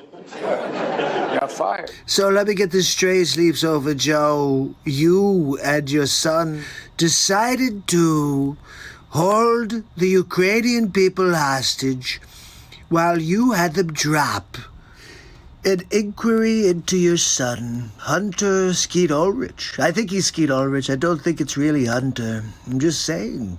But at the time Shokin called for this case back in February, the courts listed one of the defendants as an unnamed American. That's actually interesting because Sleep Sofa Joe forgets his name all the time. An individual widely understood to be Joe Biden, Obama's Ukraine point man. Two things that surprised me. First of all, that Obama picked Biden as his VP, and that he'd have him be point man on anything. Besides feather count on the pillow he uses at the White House. But Biden was never formally named. This can't be good for Sleep Sofa Joe right before the Democratic convention. He's going to have a scandal. Now, the courts have ruled it is improper to conceal Biden's name and that there is sufficient evidence to proceed with an investigation. You know, I said a while back, why isn't anybody looking into Hunter? And everybody gave me a hard time. Look, nobody asks Joe Biden the tough questions because he doesn't remember the answers. The ruling cannot be appealed. Perhaps Sleep Sofa, if he took a nap, maybe he'd be able to retain more information. Another key development in this story is the release of a series of telephone conversations that has garnered major questions. Ooh, telephone calls. I wonder if it's like Jerky Boys. It's Saul Rosenberg. Andrei Derkach, a member of parliament in Ukraine, in a press conference Tuesday released what he says appear to be voice recordings of then Secretary of State John Kerry, Vice President Joe Biden, and then President of Ukraine Poroshenko. Well, unfortunately, we're not able to hear what Catherine Zeta-Jones has to say in the interview. And it looks like, she's interviewing the guy who bangs Stifler's mom. You know, from the American Pie movie. Poroshenko, discussing the Burisma case and discussing the removal of Viktor Shokin. Look, somebody's going to have to find that leaked audio for me. I can't wait to listen in. I love good content, especially when it's John Kerry and Joe Sleep Sofa bumbling Biden speaking with Poroshenko. Neither Kerry, Biden, nor Poroshenko have affirmed the verity of these recordings. Of course they don't. They've got doggy doo-doo on their loafers. The recordings appear to have been leaked from government officials and whistleblowers, but are currently being verified. Well, Sleep Sofa would like to verify that he doesn't have a poopadoop in his pants. Ukrainian President Zelensky, the owner of the largest car manufacturer company in the movie Tommy Boy. And Zelensky stated he anticipates more developments over the course of the summer and says the case could qualify as high treason. High treason? For the bumbler? Maybe that's why he's been pretending that he's going senile. He just makes things up because they're going to unmask him.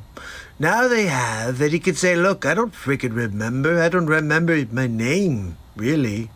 Candidate Biden has yet to respond to this latest development. Well, that's because Biden can't do anything but read off of a teleprompter. Look, I think that's probably enough for episode 19 of the Donald Trump Show. Bumbling. So make sure you subscribe, ding that bell. I'll see you tomorrow, the next Donald Trump Show. Have a good night. Oh, I can take it off.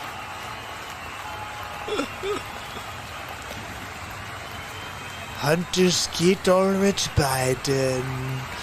Look, it's Skeet Ulrich. He's going to be starring in the newest Scream movie with Nev Campbell.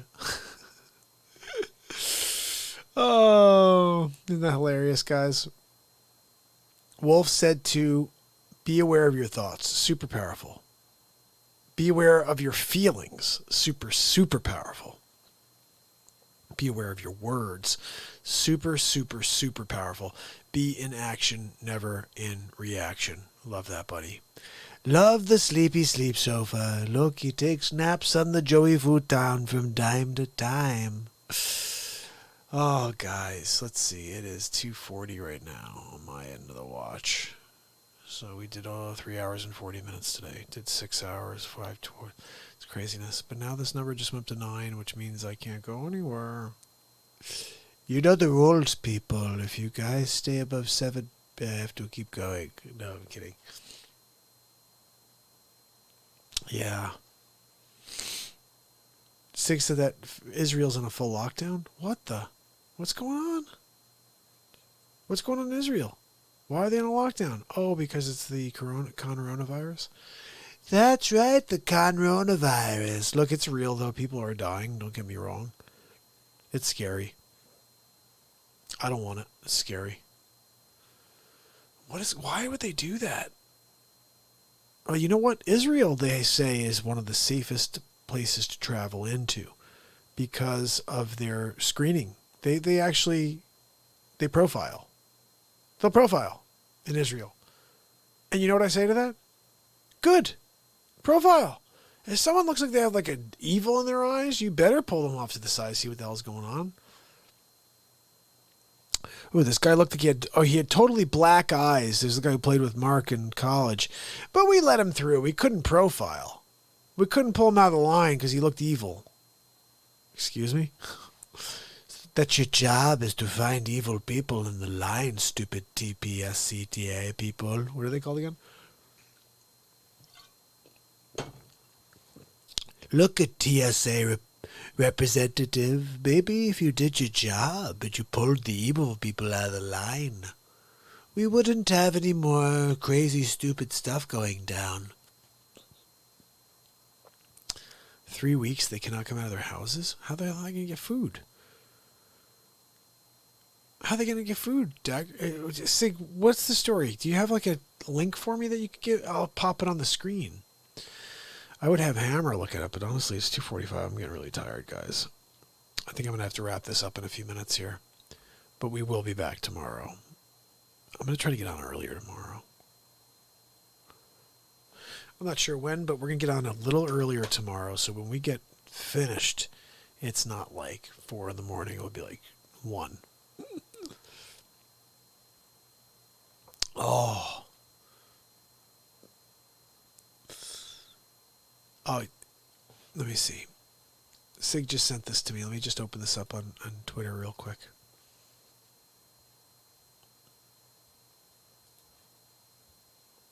Let's see. I got Twitter open somewhere up here. There we go. All right, here we go.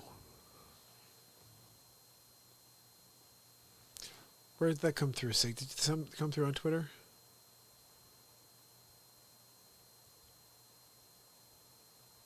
Huh. I'm not seeing it.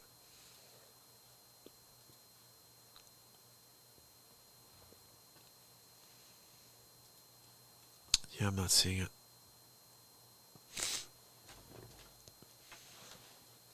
Oh, don't worry. You know what? Again, this show, you have to be able to say how you're feeling in order to feel better. So if you're concerned about something, definitely let it out.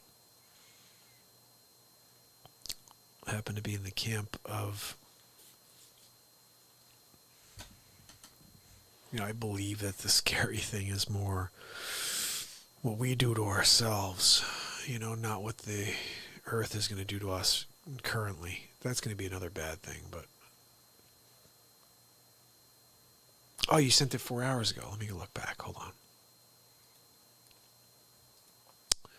Hold on a second. Let me see.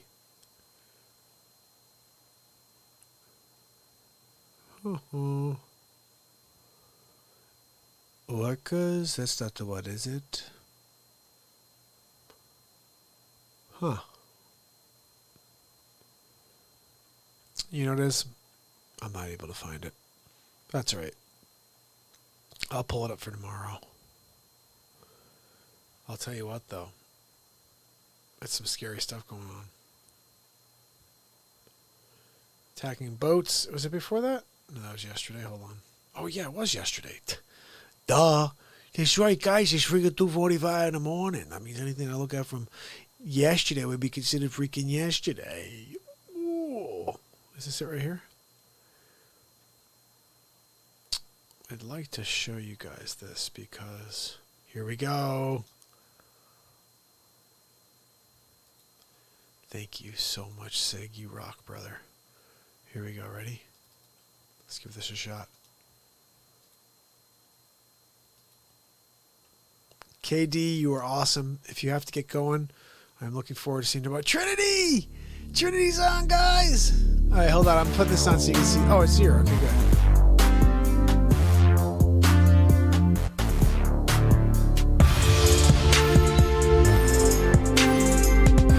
Is this the right one? Or is this from Planet X?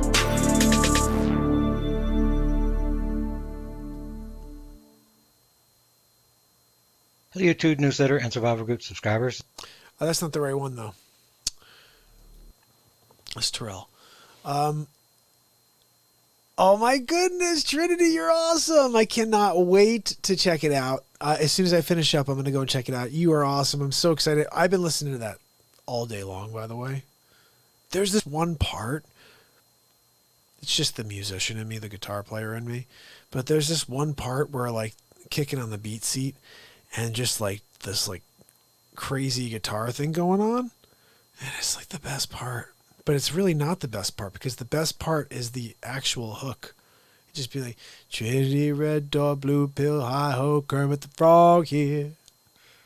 I wonder if I could say it really fast now, Trinity, just because we created a song and all, you know. Trinity, red door, blue. No, it's hard to say it. You have to sing it. You have to sing it in a beat. Trinity, red door, blue pill, hi-ho, Kermit the Frog here. Woo! I love it. I love it. I seriously am. I'm gonna write some lyrics to it as well for you, and then we're gonna do it again. Okay, this is just the first run, but the first run was pretty freaking cool because I was trying to say it, and then it became funny.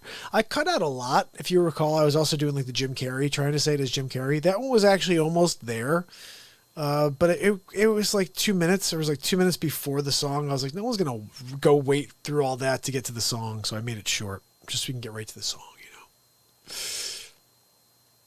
Oh my goodness. Oh, that's so cool. Trinity said she wants to get a BeatSeat and learn guitar. My daughter has been trying to kick cancer's booty. You know what? You're so awesome, Trinity. And guys, I'm also going to do some for Trinity especially too, but I'll make a code for everybody in Real Talk. Get 10% off any BeatSeat when you want to place an order. And you know, it's like between $30 and $50 per BeatSeat because they're $300 to $500 depending on whatever you order. Hand built right here in the U.S. by me. And yeah, I think that's. Oh, I love that right there. Jeez, I'm out of my mind. But I'm so excited that we created that song yesterday.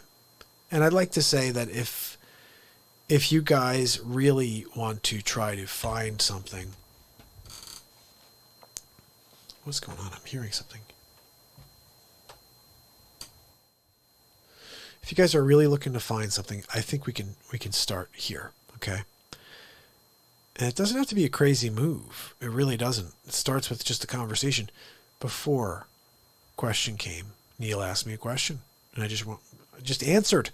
I don't know the answer, guys. But I will tell you what, I trust in the universe, and I let that universe speak, and I think whatever I said was kind of crazy and off the wall, but that's what's going to make this work. Oh, Trinity, you rock! Oh, you're funny. Now, I know you're trying to kick cancer's booty, so I got that part, but so your daughter is a guitar player. I didn't know she was playing. I think that. You guys hear that? Let me try something.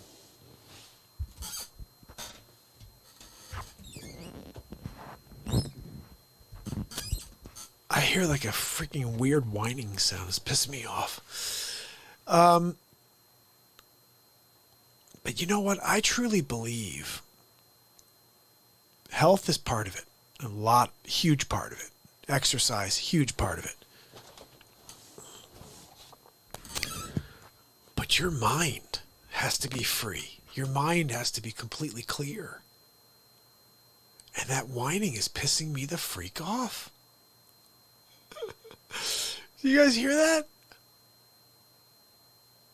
It's nuts. Hold on. Hold on.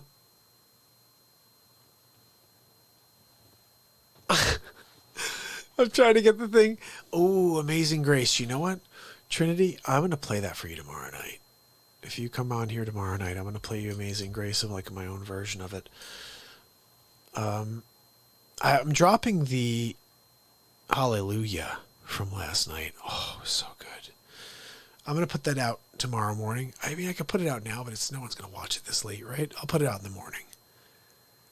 And anything else you guys want to hear, but I do like the idea of us creating music here. Here's a funny thing. So I was telling you guys this earlier. I saw a message from this. I want to read this to you. Photonia. Okay, so Photonia was saying, I told, oh wait, here it is. I hear a slowed down version of Classical Gas. So apparently that song that I was asked to play yesterday was really called Classical Gas, not called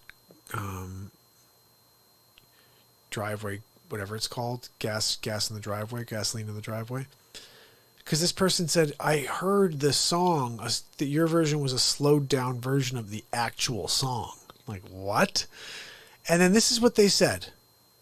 This is crazy. Check this out. Yeah, I saw that. He said, Wages World sent me to you last night. That Mason, whatever guy, played Classical Gas.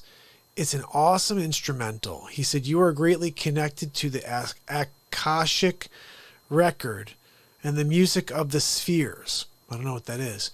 He says, that is why you can channel this stuff so readily. I never heard that before. What is the Akashic record? Does anybody know? And then what is the music of the spheres? Does anybody know what that is? I'd love to get an answer on that. I responded and I told him thank you, but I didn't ask him what the hell that meant. I got to figure that out unless you guys know. But I'd love to find out what the Akashic record is and also what the other thing about the music spheres. I don't know. I will tell you that music to me just makes sense. It's like I laugh. It reminds me of the Will Hunting thing where he's like, look, Mozart. He's like, look, I see like, chopsticks, but like, look at, when Mozart came, look down, they saw Mozart. Gracie. Oh, I'm so glad Gracie's with us too. Trinity Gracie's with us. She's over on Periscope. Gracie, you got to come over to the Tube and over to DLive. We're kicking it on DLive and the Tube, the YouTube, the DLive. Hold on a second.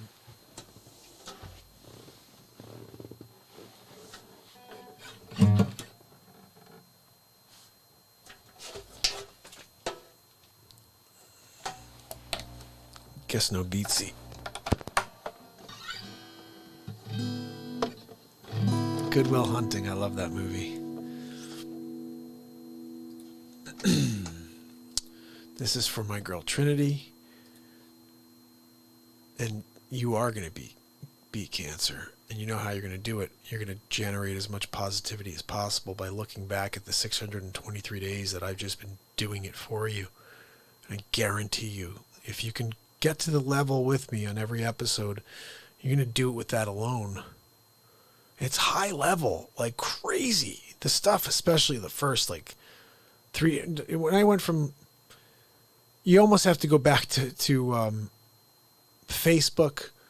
Follow me on Facebook. I'm on like a few. I have a lot of channels on Facebook.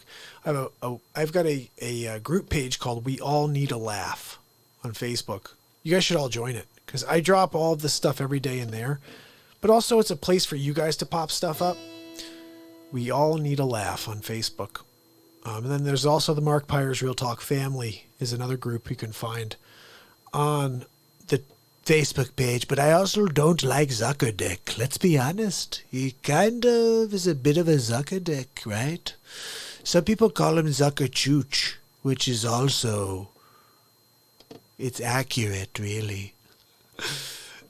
I'm thinking of a Donald Trump show. I can't think of which one it is right now. I'm going to play you this song. I'm actually going to play this for Trinity. And then I'll remember it while I'm in the middle of this.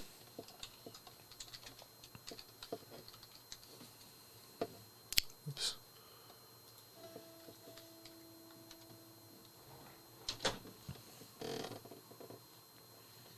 All right, let's see how this is. I really don't know who the original was by, but we're going to give it a shot.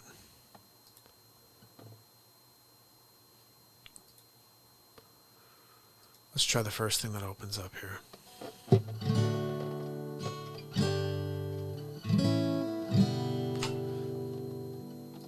Hold on a second.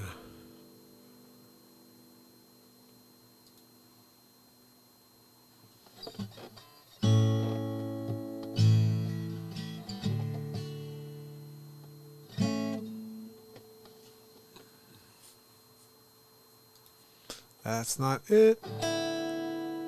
Here we go. Found it.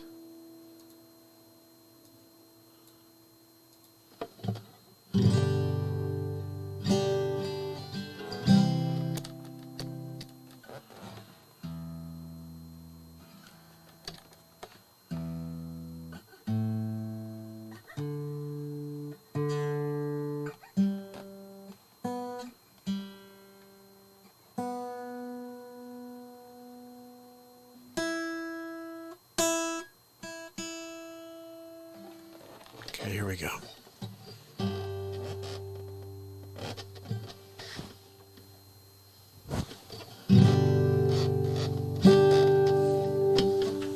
Let's move this chair back so it's not squeaking like that the whole time. How about that already?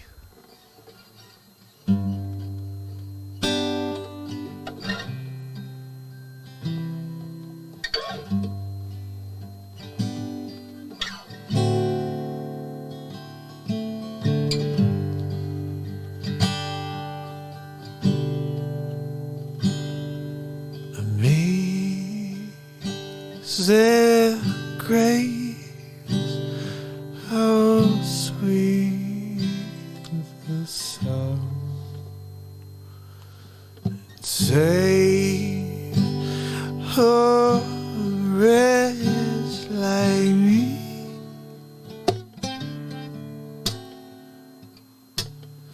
I was lost, but now I'm found. Was blind, but now I see.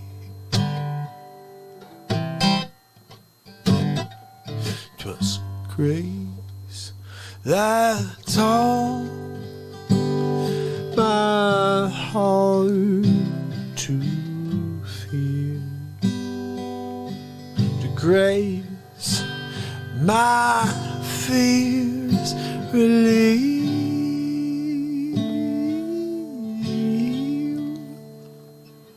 How precious did grace appear. The hour that I first believed.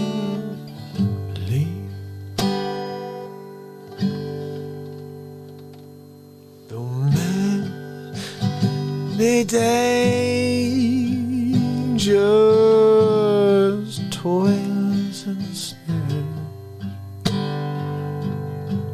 have already come.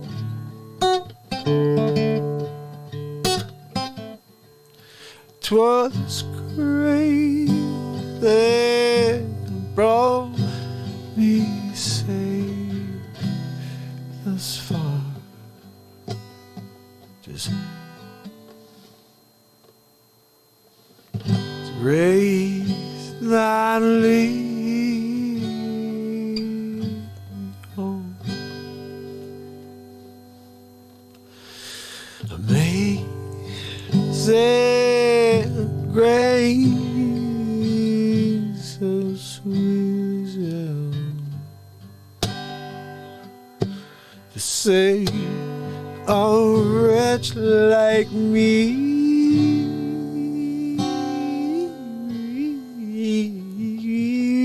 I once was lost, oh, now I'm found. I was blind, but now I see.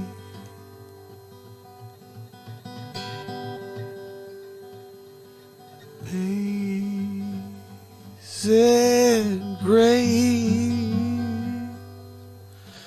how sweet the sound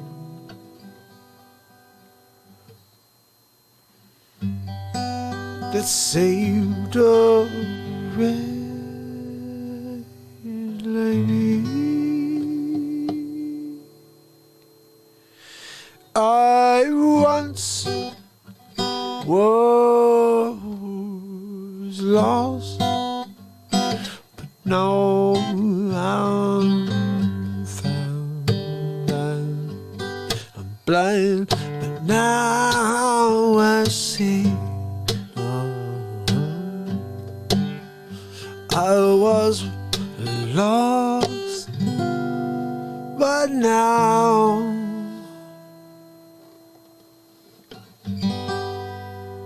it's blind, and now I see.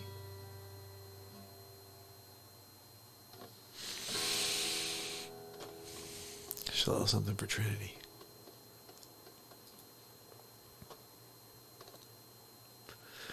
Kind of mellow. Sorry about that. Oh, I got to go back because I got some information here from my people. Let's see. Fortnite said, what's up? And then Sig said, hey, T again. Before you entered, I dropped an old John Army fearmonger in the chat. Oh, you're funny.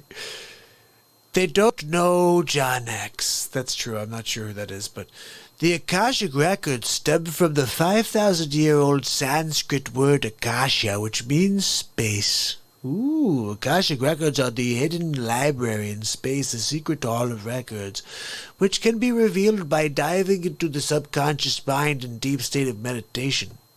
That's so what I'm doing, I guess, but live instead of in deep state. Like I'm there without having to. I don't know. It's weird to explain. Denise said, I'm hard-pressed to remember anything since my recent seizures. I'm so sorry to hear this, by the way, Denise. I experienced that put me in a hospital. I'm going to have to get back to you on this, Mark. Denise, I really pray you get better quickly and generate some positivity with us here so you can feel better. Sig, love your brother. Sweet Rogue, you're awesome. Yes, Trinity said, never underestimate the power of kindness. Hot Rod Mama's back. I love it. Look, sometimes we're going to get lucky and Glynis will be able to get onto the DLive program again. Wolf is here. Wolf said, I know being in light in these times seems like the blind man walking through the city key.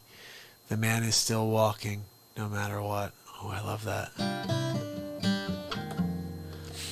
It's so true. I mean, there's so much to fear, guys. There's so much to fear out there. And with that in mind, if you can take some of that fear away, or if you could at least feel a sense of peace for a few hours a day, you know, I think that's the release we all need. And I remember when I first started the quarantine, my wife goes, you know what? This may be exactly how your show, people start watching your show. She's like, nobody watches 3 hours. Like, you're doing 3 hours every day. Like, you know, pick a topic, talk about it for 20 minutes and get done. Build a following and go. No. I'm sorry. I'm here to connect with Wolf. I'm here to connect with Hot Rod and Trinity and Sweet Rogue and my man Sig and Denise and all my people on here and Fortnite and Gracie. And so at the end of the day, guys, we do this together. We grow. We get stronger together. But it is kind of crazy to do 6 hours a day. We did basically 4 hours so far, right? 4 hours and 4 minutes, right? We got cut off at 2 hours, now we're back 2 hours and 4 minutes later. But you guys just went over to 10, and you know what that means. I got to stay on the air. So I'm going to play a face swap real quick for our number 10 who just came along. Whoever just dropped in the room, say what's up. At 911, I love you guys. This is the Real Talk program, the Real Talk family. Welcome. Hashtag Real Talk fam. Join us on DLive. You'll be getting a badge soon as I get over 200 subs. And guys, I'm live every day for the history of time. All right? And all I ask is that you show up and then spread the word. Let's get some more people on here with us so we can build some more light. Imagine the more we get together and the more positive we feel together, the more change we can make. That's how I see it. Fantasized expectations appearing real. Is that Gary Busey's? Fantasized expectations appearing real. Fear. Trump. Tired resistance under medical people.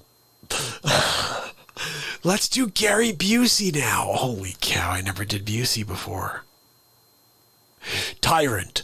2 urines. No, that's not even right. Okay, let me find a better one. Biden. Bumbling idiot down. Oh, we gotta find a good one. A good Busey for Biden. Let me think of this real quick. Bumbling idiot. Imbeciles. Bumbling idiot.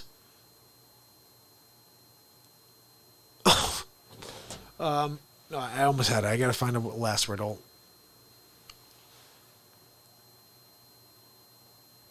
I can't think of a good one, but I'll remember it.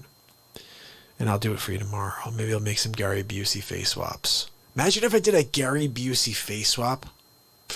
I'm fixing to rip your face off of your head, but I hope you're doing well. I just saw the other day Black Sheep, where he plays the creepy soldier with no leg. He winds up being the hero at the end, actually. Dane Coolidge or whatever the hell his name is. But listen, guys, let me play you a face swap, okay? And then I'm probably going to wrap this up because tomorrow's a whole new day. And it's freaking 3:08 in the morning. I can't believe I'm doing this again. Every day. But when you show up with me, we got to go. We got to go. Gotta go, gotta go, gotta go. Where's the Gotta Flow song? Hold on.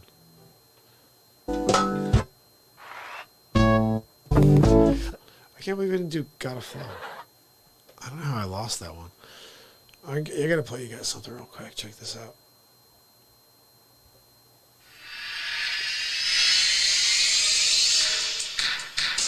Trinity, you heading out? I want to play something real quick.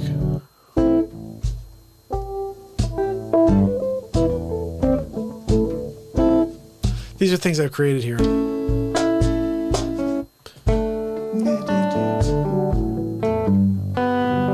Let's save it for later.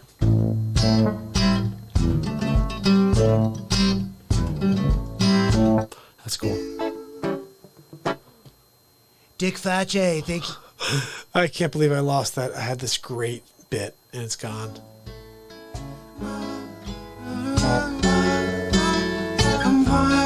Oh! My brother Paul's on with us, guys.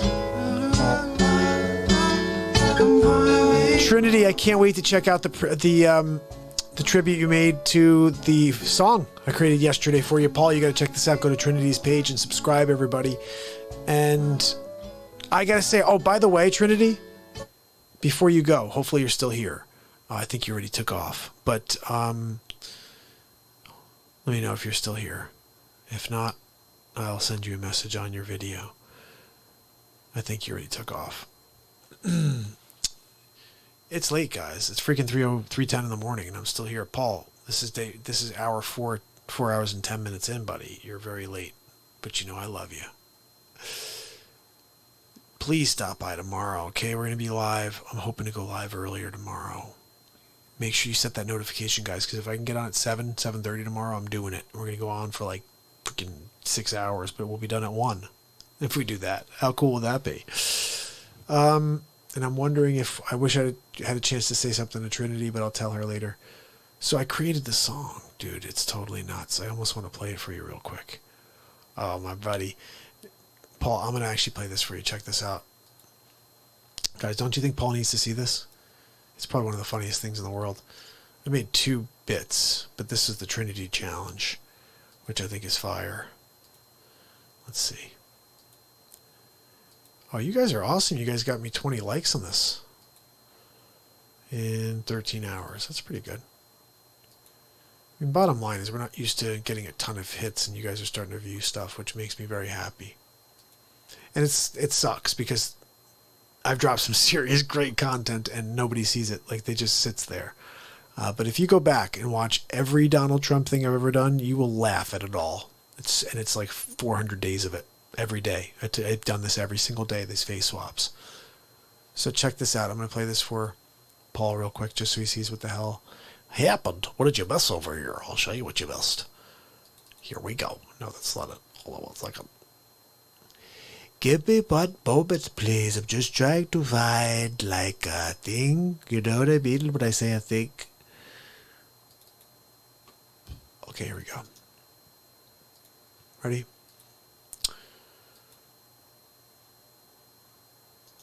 Hold on.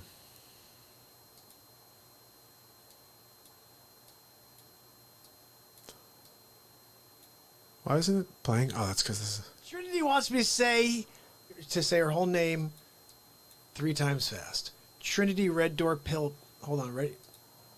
Trinity Red Door Blue Pill. Hi ho, Kermit the Frog here. Trinity Red Door Pill. Okay, Trinity Red Door Blue Pill. Okay, I make music out of it. Ready?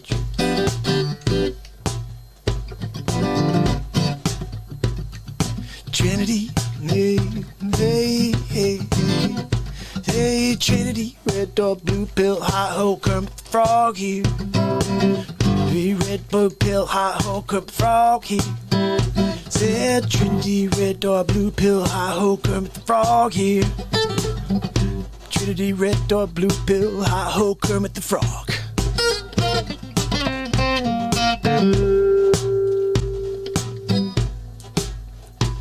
I said Trinity, Red Door, Blue Pill, Hi Ho, Kermit the Frog here. Trinity, Red Door, Blue Pill, Hi Ho, Kermit the Frog here.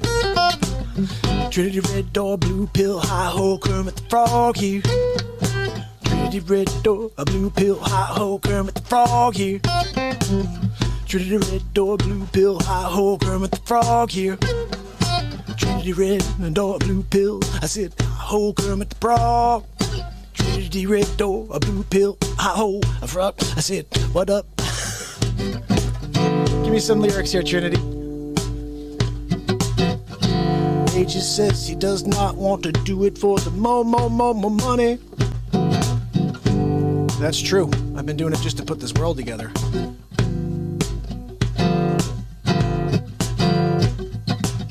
I am sitting on my invention, though. This is the BeatSeat.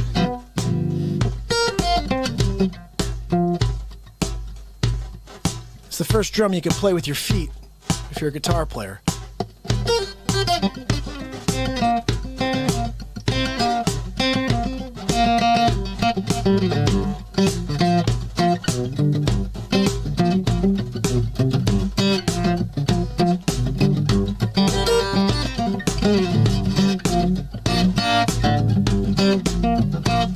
I said Trinity, Red Door, Blue Pill, Kermit the Frog here.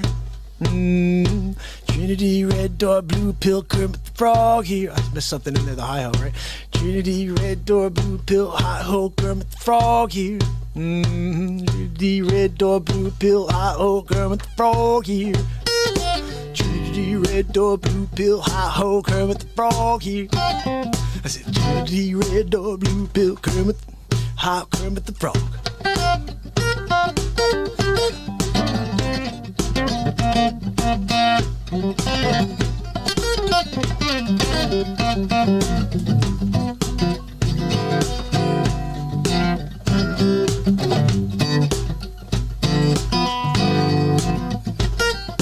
Trinity, Red Door, Blue Pill, hi ho, Kermit the Frog here. red or ho, acid room at the front.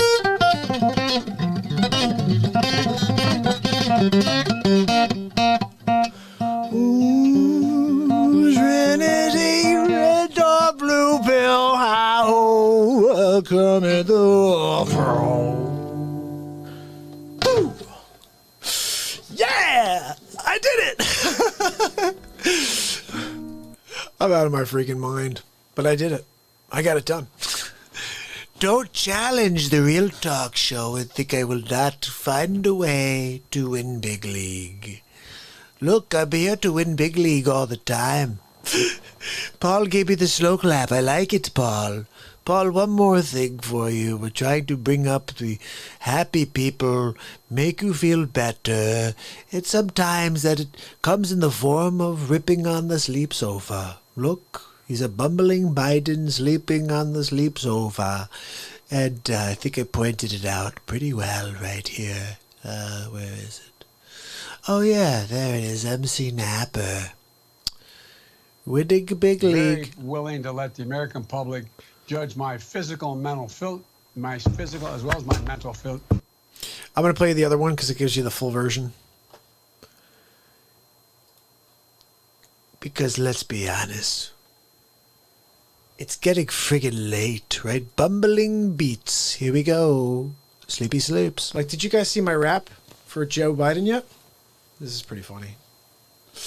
Very willing to let the American public judge my physical and mental my physical as well as my mental fitness, my mental fitness, my mental fitness. Look, I can't help it that you chose a sleep sofa as your candidate.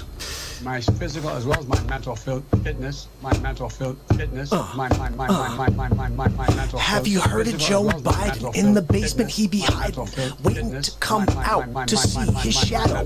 Run back downstairs, he's a groundhog. Oh no, there's 6 more weeks of race wars. Physical as well as my mental fitness.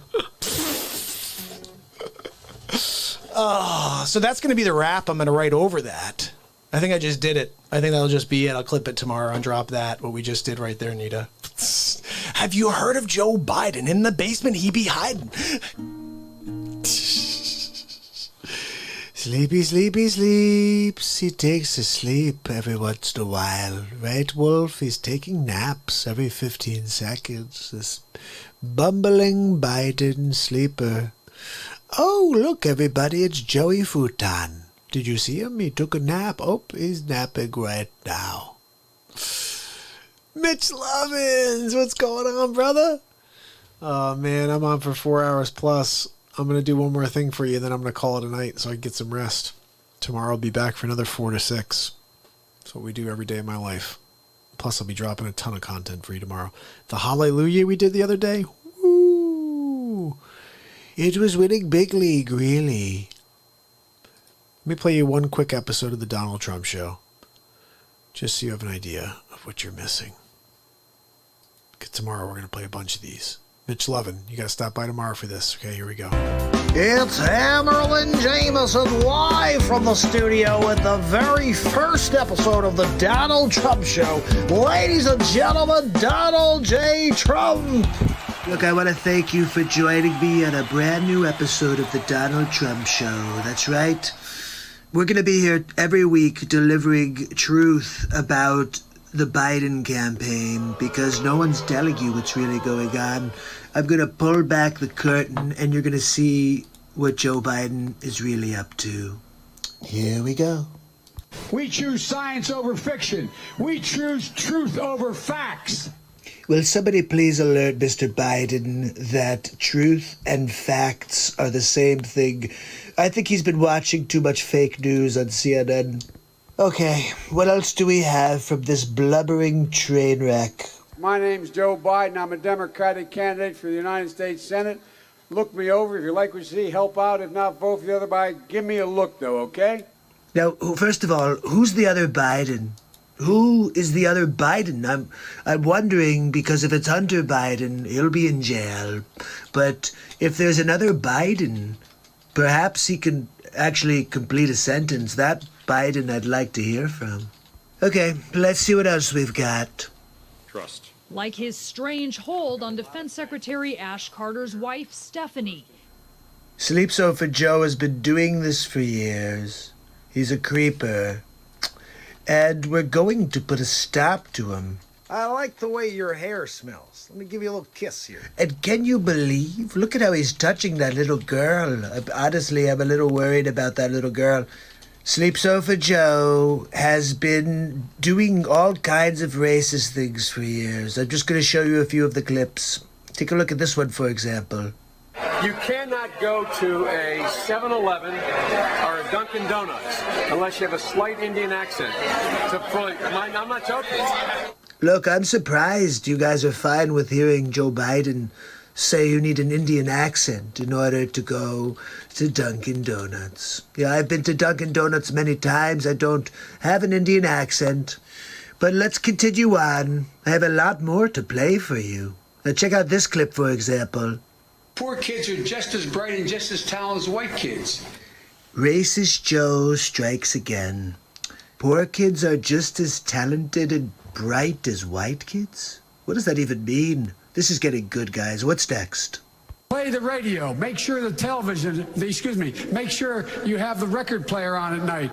Really, Joe? That's a good idea. We'll get the record player out.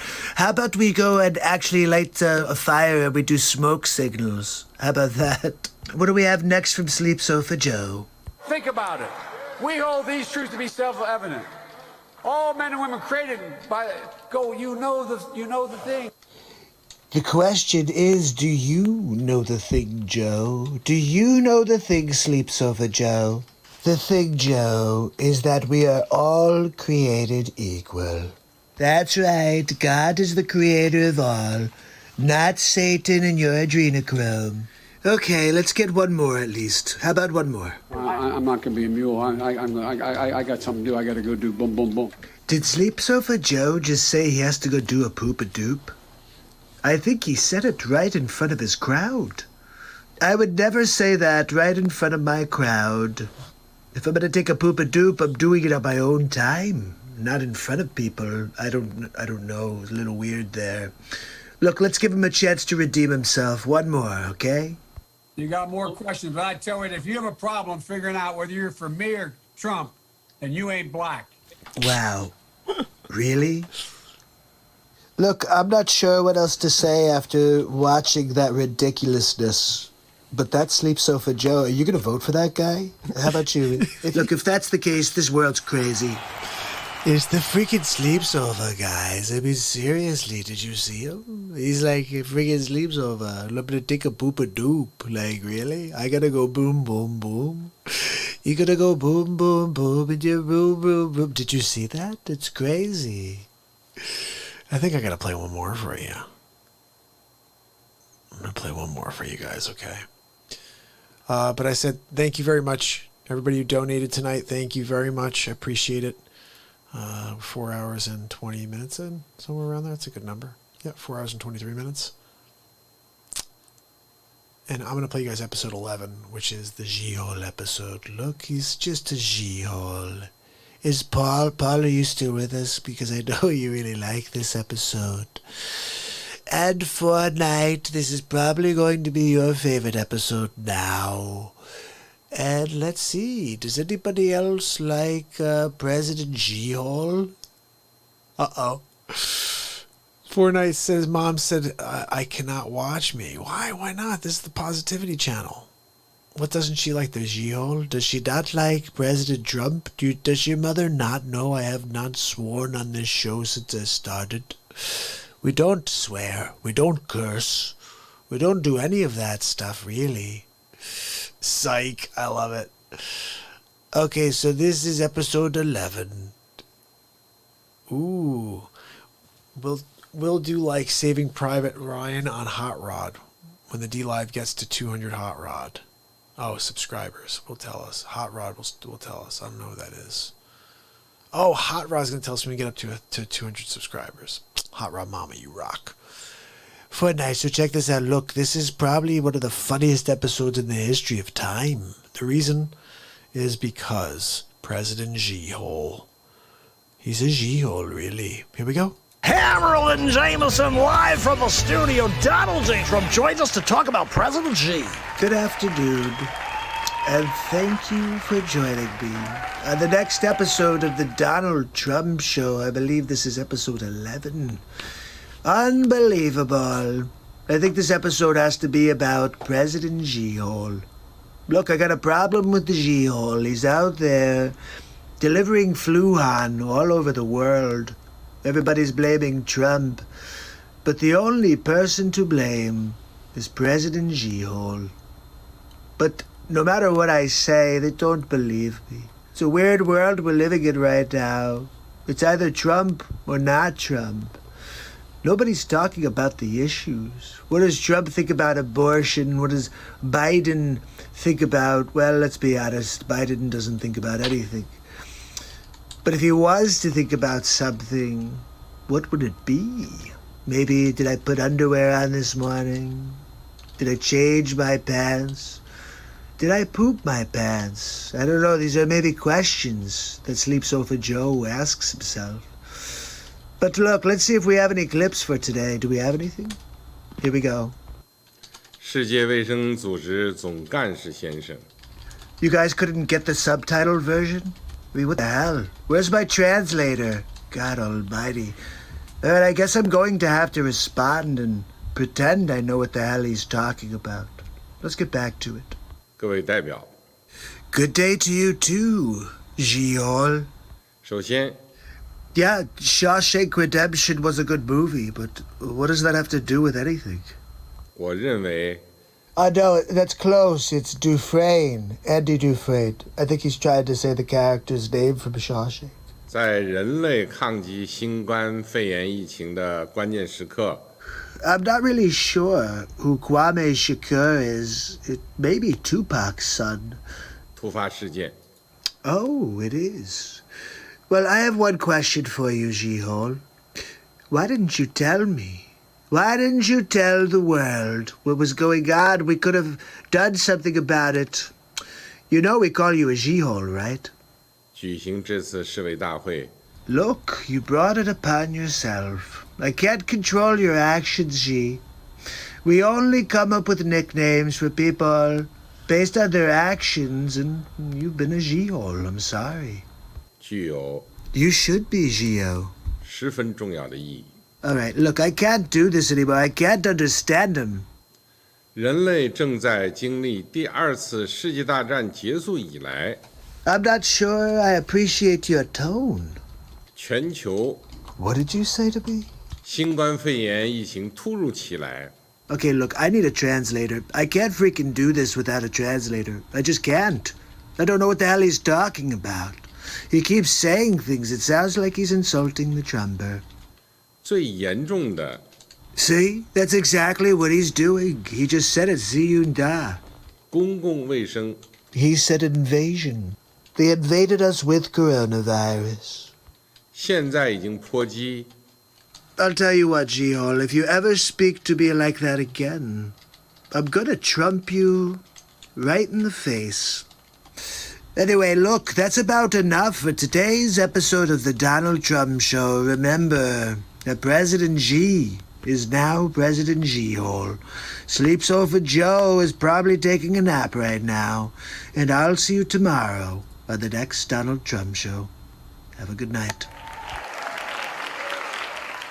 Yeah, I tried to release the chest. I threw 50 lemons in there, and I couldn't get it to work. But